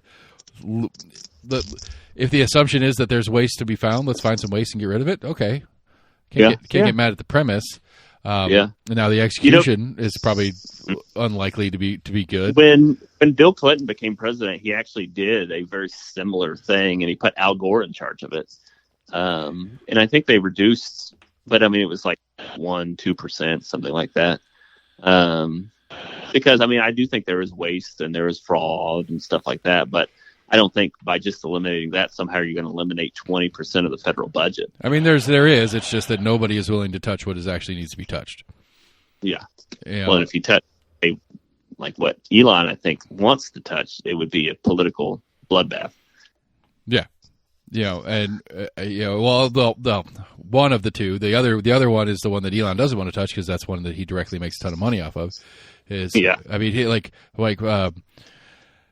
between his companies, he's like he has multi-billion dollars in defense contracts. Yeah, you know, and that's the one. That's the logical one to me if we want to actually really touch spending. Yeah, you know, argue to me how we can afford what we're doing in Ukraine. Righteous or not, just tell me how we can afford it. And if you can tell me how we can afford it, then we can discuss whether or not we should or shouldn't be doing it or I don't know. We could argue the righteousness separately. It's just we can't afford it. We can't afford what we're doing in Israel right now, but we're continuing to do it. And if we overall for me, it just seems exhausting. It's just like the first time around, it was like every day in the news there was something else, something crazy happening. And if nothing else, I felt like Joe Biden's presidency was appropriately boring and refreshingly boring. I don't know. I think the difference this time around is you're going to have less of that. I think the media has accepted the reality that they didn't last time. I think there was a lot more like gut reaction, like this can't be happening. We're going to do whatever we can to make this difficult and all that kind of shit on Trump. I think that part's passed. I still think like just the brass tacks of the way the federal legislation works isn't going to change. There's a difference here. There's a slim majority here. There's a slim majority there. Do you think he will last his full 4 years? I mean, he's old too. Yeah, I think he'll. Well, I don't know. He would be more. His will be less apparent. His will be either he just keels over of the heart attack that we all know he's going to have eventually. Or somebody kills him. I mean, honestly, at this point, it's never out of the realm of possibility of any president getting assassinated, but it seems more likely than many presidents we've had recently of an actual assassination happening. I mean, he's had 2 people try to kill him. Yeah. So. Yeah, I mean, like I would assume that the Secret Service. My mom went to high school with the second guy. Where's can get your mom on the phone? Are you at your mom's house right now? Well, she remembered him from like one class. She said he was kind of like a loner, weird kind of, but he was kind of athletic. She said sounds kind of textbook lone gunman kind of thing. Yeah. So, and did he actually shoot, or he just had a gun? Right. I think he just had a gun. The second one. Yeah. Yeah, we were talking about that actually before you called in. It said he was shot at. The Secret Service shot at him. Okay. So I wonder, I mean, what would they charge him with? I mean, can they prove that he was trying to assassinate? I mean, it's Florida. You should be able to. I'm pretty sure you're allowed to carry in Florida. Yeah, I don't know. Interesting. But anyway, my mom went to high school with that guy. Nice. That's Northwest Guilford High School, class of 1983. Oh, God. Make me feel old. Okay. Anyway. Yeah, I don't know. Like, I'm not too worried about it. I don't see an existential crisis here. I'll tell you what I'm doing. I'm trying to focus on my own realm, sphere of influence, like my family, our farm, making sure we're taken care of. Glad we're living out in the woods. Just doing something. I'm wishing I was further out in the woods. Yes.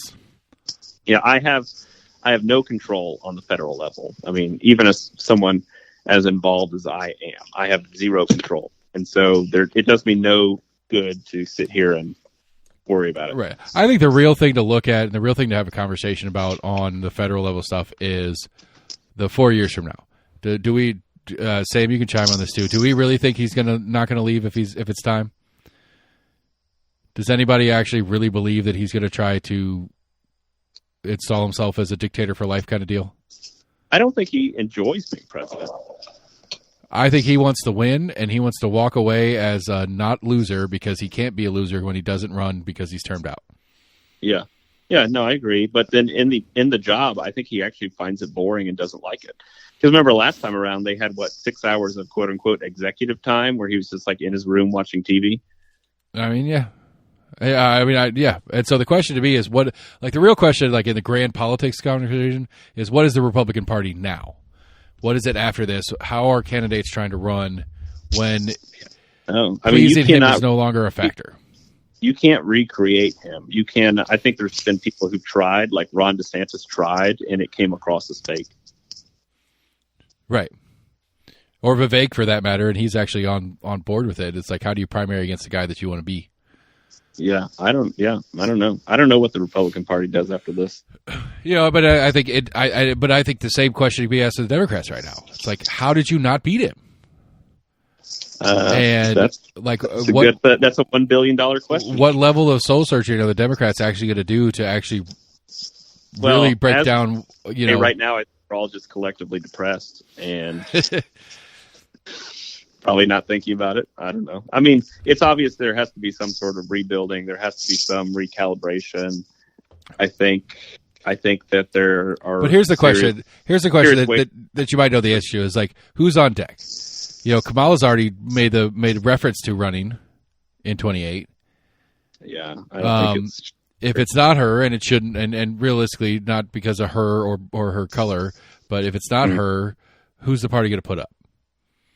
I don't know. Because what I hope it is a name that we don't know.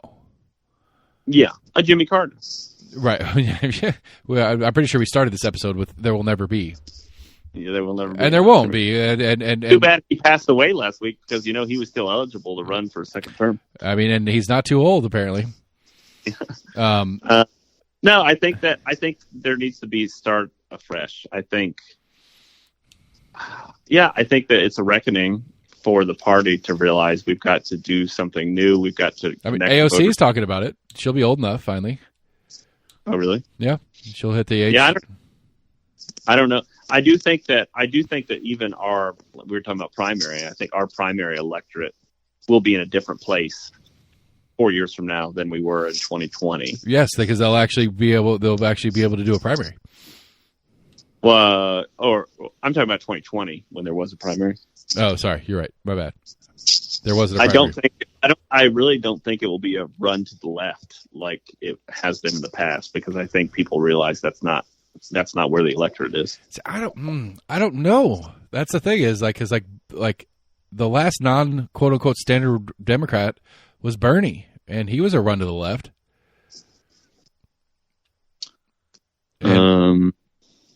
What do you mean, the last standard Democrat? I mean, the establishment maybe is the better word if we're going to use media terms. Well, and I think a lot of it isn't even policy. I think it's vibes.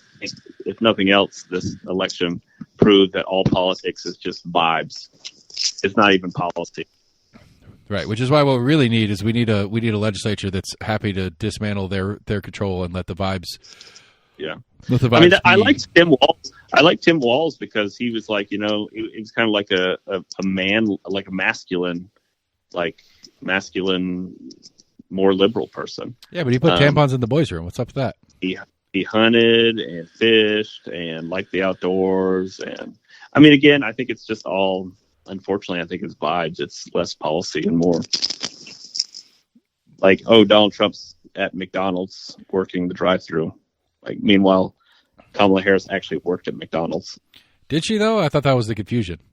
No, that's what Republicans said. She worked at McDonald's. They said that she didn't list it on her resume. Well, yeah, I don't list that I worked at an ice cream shop on my resume. I mean, I list my McDonald's experience on my resume. Really? Well, yeah, man. I went from I was a shift lead when I left in a fiery. What's a shift lead do? Nothing. I got a different shirt. Do you put your first job on your resume? Who said it was my first? It wasn't my first job. Oh, okay. High school job. It was a high school job, but it wasn't my first job. I've been working since I was 12, bro. Wow. Yeah. What was your first job? I had a paper route. I was a legitimate paper boy. Oh, wow. That's cool. In Knoxville? No. In Racine, Wisconsin. Oh, that's right. You're from Wisconsin. Tossing papers. First time I ever heard my mom cuss was at my boss. Oh, really? About what? Basically, like she's like, you take advantage of these kids, and they spend all their time busting their ass for you, and they don't make anything for it. No, my mom said ass, and I was freaking out. Wow, look at you! Yeah. Your labor leader, union organizer mom. Yeah, yep. She keeps voting for Republicans. So what does that say? Okay, so all right, we'll close on this topic, and then see if Sam wants to get weird for a second, and then we'll call it a show. Okay. Well, hold on. I want to share a couple Jimmy Carter quotes. Oh, okay. But go ahead. What were you going to say? I go Jimmy Carter first because I think I lost my train of thought. So no, you said we're going to end this note. Yeah, I know, but then I forgot. I was going to ask a question. Got to go pack up. Oh, okay. The legitimate question that I would like to get answered is like, how do I word this? What do people like the vibe thing that you're just kind of referencing? I guess as part of it, as part of your answer that's going to come here. It's like I've come to the conclusion that I don't think anybody cares about any of the top issues that are discussed when it gets down to voting. When we get down to election time and we're talking about these are the top issues on this election cycle, because it's like school this or it's taxes that. I think 99.5% of people are literally voting on their personal economics. I agree. That is that is the conclusion I've come to over time. Yeah, it's how they perceive feel about the economy or perceive the economy. It's I don't even know it's the economy, but how they perceive this is going to affect their economy, not the economy, their economy personally. Yeah. Or they go to the grocery store, eggs are more expensive. Yeah, their economy. Gas is cheaper now than it was in the Trump administration. But yeah. I also think there's a bit of an amnesia too. That I think voters, it's just kind of the immediate. It's like the immediate. How do I perceive my own personal finances? Yeah, I agree with that. I think that's right. Because I think one of the things. So in many ways, in some ways, I think the campaigns almost don't matter. Right. It's just how it's how which party's perceived on the issue of what's affecting my bottom line. Yeah, I agree. So that's the question because I agree with you. Okay. Well, I mean, it is. It's just because school system stuff, like that's the thing to me. Is like, I think rhetorically it's the right answer to say you give a shit about schools and to say you care about schools and you say teachers are important. But I think if you got down to the brass tacks of it, you could truth serum people and survey people high out of their minds so they'd tell the actual truth. They don't give a shit about teachers and what they get paid. The one thing I would maybe kind of push back on is I think that is true on when presidential elections. So I think the smaller the electorate, the more they actually care about issues. Like the August County Commission electorate, I think they actually do care about because the people who bother to vote in it. Yes, I agree. Yeah, because you had Shane won in his district, but then in November Donald Trump won it by probably 4 points, 5 points. But I don't even. And so I think, and then city council. I mean, I think people actually really care about those issues too. So yeah, I agree with pretty much everything you said on presidential level. But I do think when you have these smaller elections, particularly off year and like in August or May or whatever, the issues matter more. Gotcha. Well, to the people that bother to vote, I think you said it correctly. It's the electorate, not the smaller population. Yeah, but it's not a population at whole. It's the people that bother to vote. Yes, people bother to vote. Yeah. Okay, so give us those quotes, and then Sam, you ready to get weird after that? All right. Yeah, I got a couple. All right. Here's a couple ones. One is about war.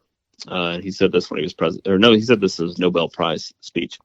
He said, "War sometimes is a necessary evil, but no matter how necessary, it is always an evil, never a good. We will not learn how to live together in peace by killing each other's children." Very good. Yep. Kudos to that speechwriter. Next one, he wrote all the speeches. He was notoriously a terrible micromanager and would basically rip up speeches and write them himself. Well, then double kudos for writing your own speeches. Yeah, but some people blame that for some of the areas in his presidency. Yeah, I'm sure a lot of the stuff that got him in trouble, though, a speechwriter would have put in his speech. Yeah. All right. Here's another one. I have learned that our greatest blessings come when we are able to improve the lives of others. And this is especially true when those others are desperately poor or in need. It's a good one. And then the last one, this is Jimmy Carter. President Jimmy Carter, rest in peace, passed away last Sunday, 3:45 p.m., 39th President of the United States. He said, "I have one life and one chance to make it count for something. I'm free to choose that something. That something, the something that I've chosen, is my faith. My faith demands that I do whatever I can, wherever I can, whenever I can, for as long as I can, with whatever I have, to try and make a difference." And that he did. Amen. Amen. That he did. Very good. Very good. Very good closing quote, too. I like it. And Sam's News of the Weird is going to pale in comparison, but we're going to do it anyway. Sam, I don't have the... All right. Well, I'm going to go pack up some more stuff. So good to be with y'all. Sam, hope you're doing well. Seth, good to talk to you. And I'll be back again. Matt, is lovely. You need to hang out more often. And safe travels if you're heading down to Atlanta. I hope you get to figure out how to go and pay your respects as you wish. Yep. Thank you. All right. Talk to you later. Thanks, Bye. buddy. All right, Sam, I don't have music, so... Let's see here. Want some mayo with that? Want some mayo with that? Behind the scenes? Yes. A behind the scenes look at the Duke's Mayo Bowl mayonnaise bath. Ew. Yeah. Imagine having 5 gallons of mayonnaise dumped over your head. Well, that's exactly what the winning head coach of the annual Duke's Mayo Bowl receives as a quote-unquote reward for winning the game. The Duke's the quarterback for the Tennessee Titans has a Duke's ad, and I've seen a couple of them during football games, and they're very uncomfortable to watch. There's I don't know. There's just something about mayonnaise ads that's not sexy, for lack of a better word. Yeah, I can't think I see too many of them. There's some like it might be Dukes or Hellman's, or like bringing out the Hellman's. Yeah, it's Hellman's. And bring out the best. Yeah, but it's much more like, service level, whatever. Apparently, a lot of people think that they've mixed water with it, but it's just mayonnaise in there. Ugh, gross.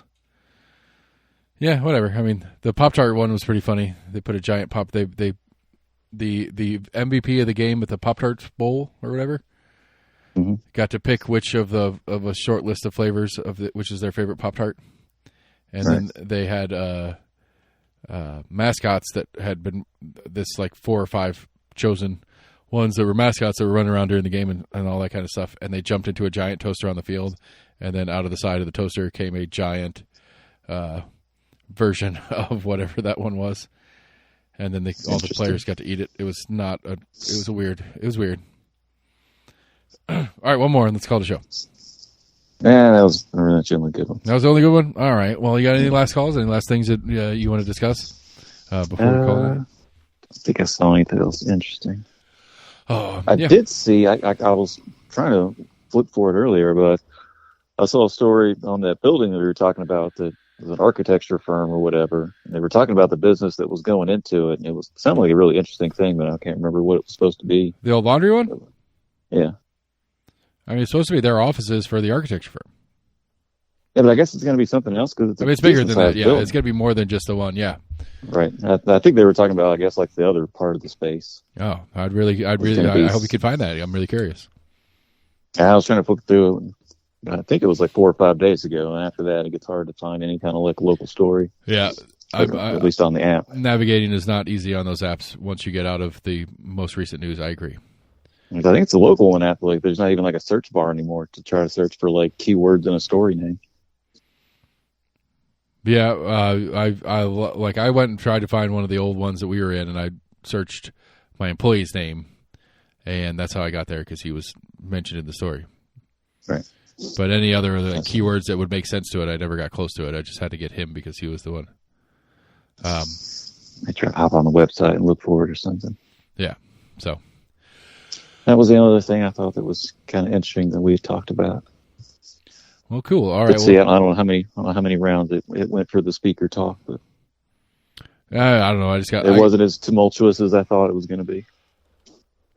Yeah, I mean, I don't know. I think there's a level of just we're not going to we don't get through this now. We're going to get through this in some other way, and who's going to replace them? Who better? I think there was a good bit of people in the GOP that were going around to each other like, "Hey, we can't look like a fool again and take 15 rounds or whatever to choose a speaker.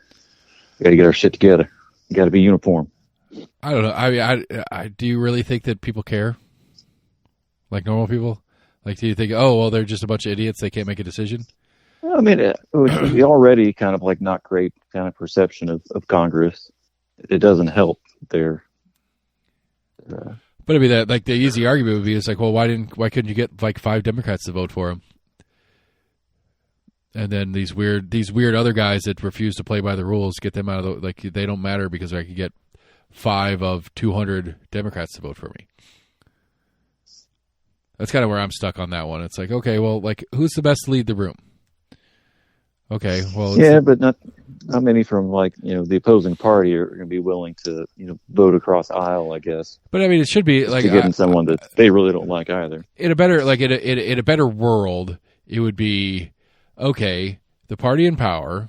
All right, so there's me and you and 99 other people are in a room, and we need to vote and pick somebody to lead the room. Now, there's 2 groups in the room, and it's 51-50. Okay, but the 51 aren't completely in unison on it. But who do we want to elect to lead the room? You can't get a couple people from the other side of the room to bother to say, hey, that'd be a good person to lead the room. Yeah, no, they're not on our team, but they would be a good one to lead the room. They're going to be fair in it or whatever. Like, you would think the more likely option would be that the party in power is irrelevant. It's what person in this room can get 51 votes to lead the room. You know what I'm saying? Like, why can't we get to that instead of it has to, like, it's likely to be the party in power is that one person who gets to lead the room, but let's just pick the best person that's going to lead the room, that's going to do the stuff that needs to get done so that we can do our jobs. Well, I mean, you want a person in your party to be the one that's holding the gavel. Like we talked about before, it's speaker, I guess, that chooses like the order of the bills and right. But if what bills come up first, etc. But if you can acknowledge that it's not going to be a person in your party, let's vote for the best person in the other party to do it, and let's see if we can get somebody that's maybe more moderate that might give us a little bit of help or a little bit of leeway on things here and there instead of somebody that's going to give us nothing because we refuse to vote for him. No, it's probably one of those things where, the handful of Democrats that would choose, for a GOP speaker, wouldn't be a GOP speaker that most of the people in the GOP party would vote for as a speaker. Right, and it's like Matt said that the majority, there's no incentive for them to do it. The ones that have incentive, the ones that might have incentive to do it, would have to be in the district that they need to peel off some Republican votes in the future. Yeah. And that only works if that Republican that they're voting for is one that they can actually peel off a significant sum of votes in their own district for, which is unlikely, and blah, blah, blah, blah. So, all right, man, that's a show. Mayonnaise all over the coach. That's weird. Grody. Grody indeed. Almost agreement, everybody. We need a show. We made it through the night. Special thanks to Matt. It's always good to hear from Matt. I'm really confused. He kept saying here, and I wasn't sure if it was Virginia or North Carolina or a different spot in North Carolina. But he's getting settled in, and we're super happy for him. And I can't wait to find an excuse to go over there and crash in his guest room and check out his farm. So anyway, almostagreement at gmail.com, Facebook, Twitter, YouTube. Go to the website, almostagreement.com. Hollaroo24 is upon us. Get ready to get signed up soon. Go to your favorite podcast provider. We're on all of them. Like, friend, share, follow, do whatever you can do on whatever platform you are on to help us spread the word and keep doing what we're doing. We're going to keep talking about stuff. We got a very interesting 25 ahead of us. We've got city races. We've got President Trump. We've got Mayor Jacobs running for governor. I'm sure that's going to be official sooner than later. So we'll talk about that, among other things. And we're almost agreeing, everybody. Thanks for listening. We'll talk to you guys soon. Bye.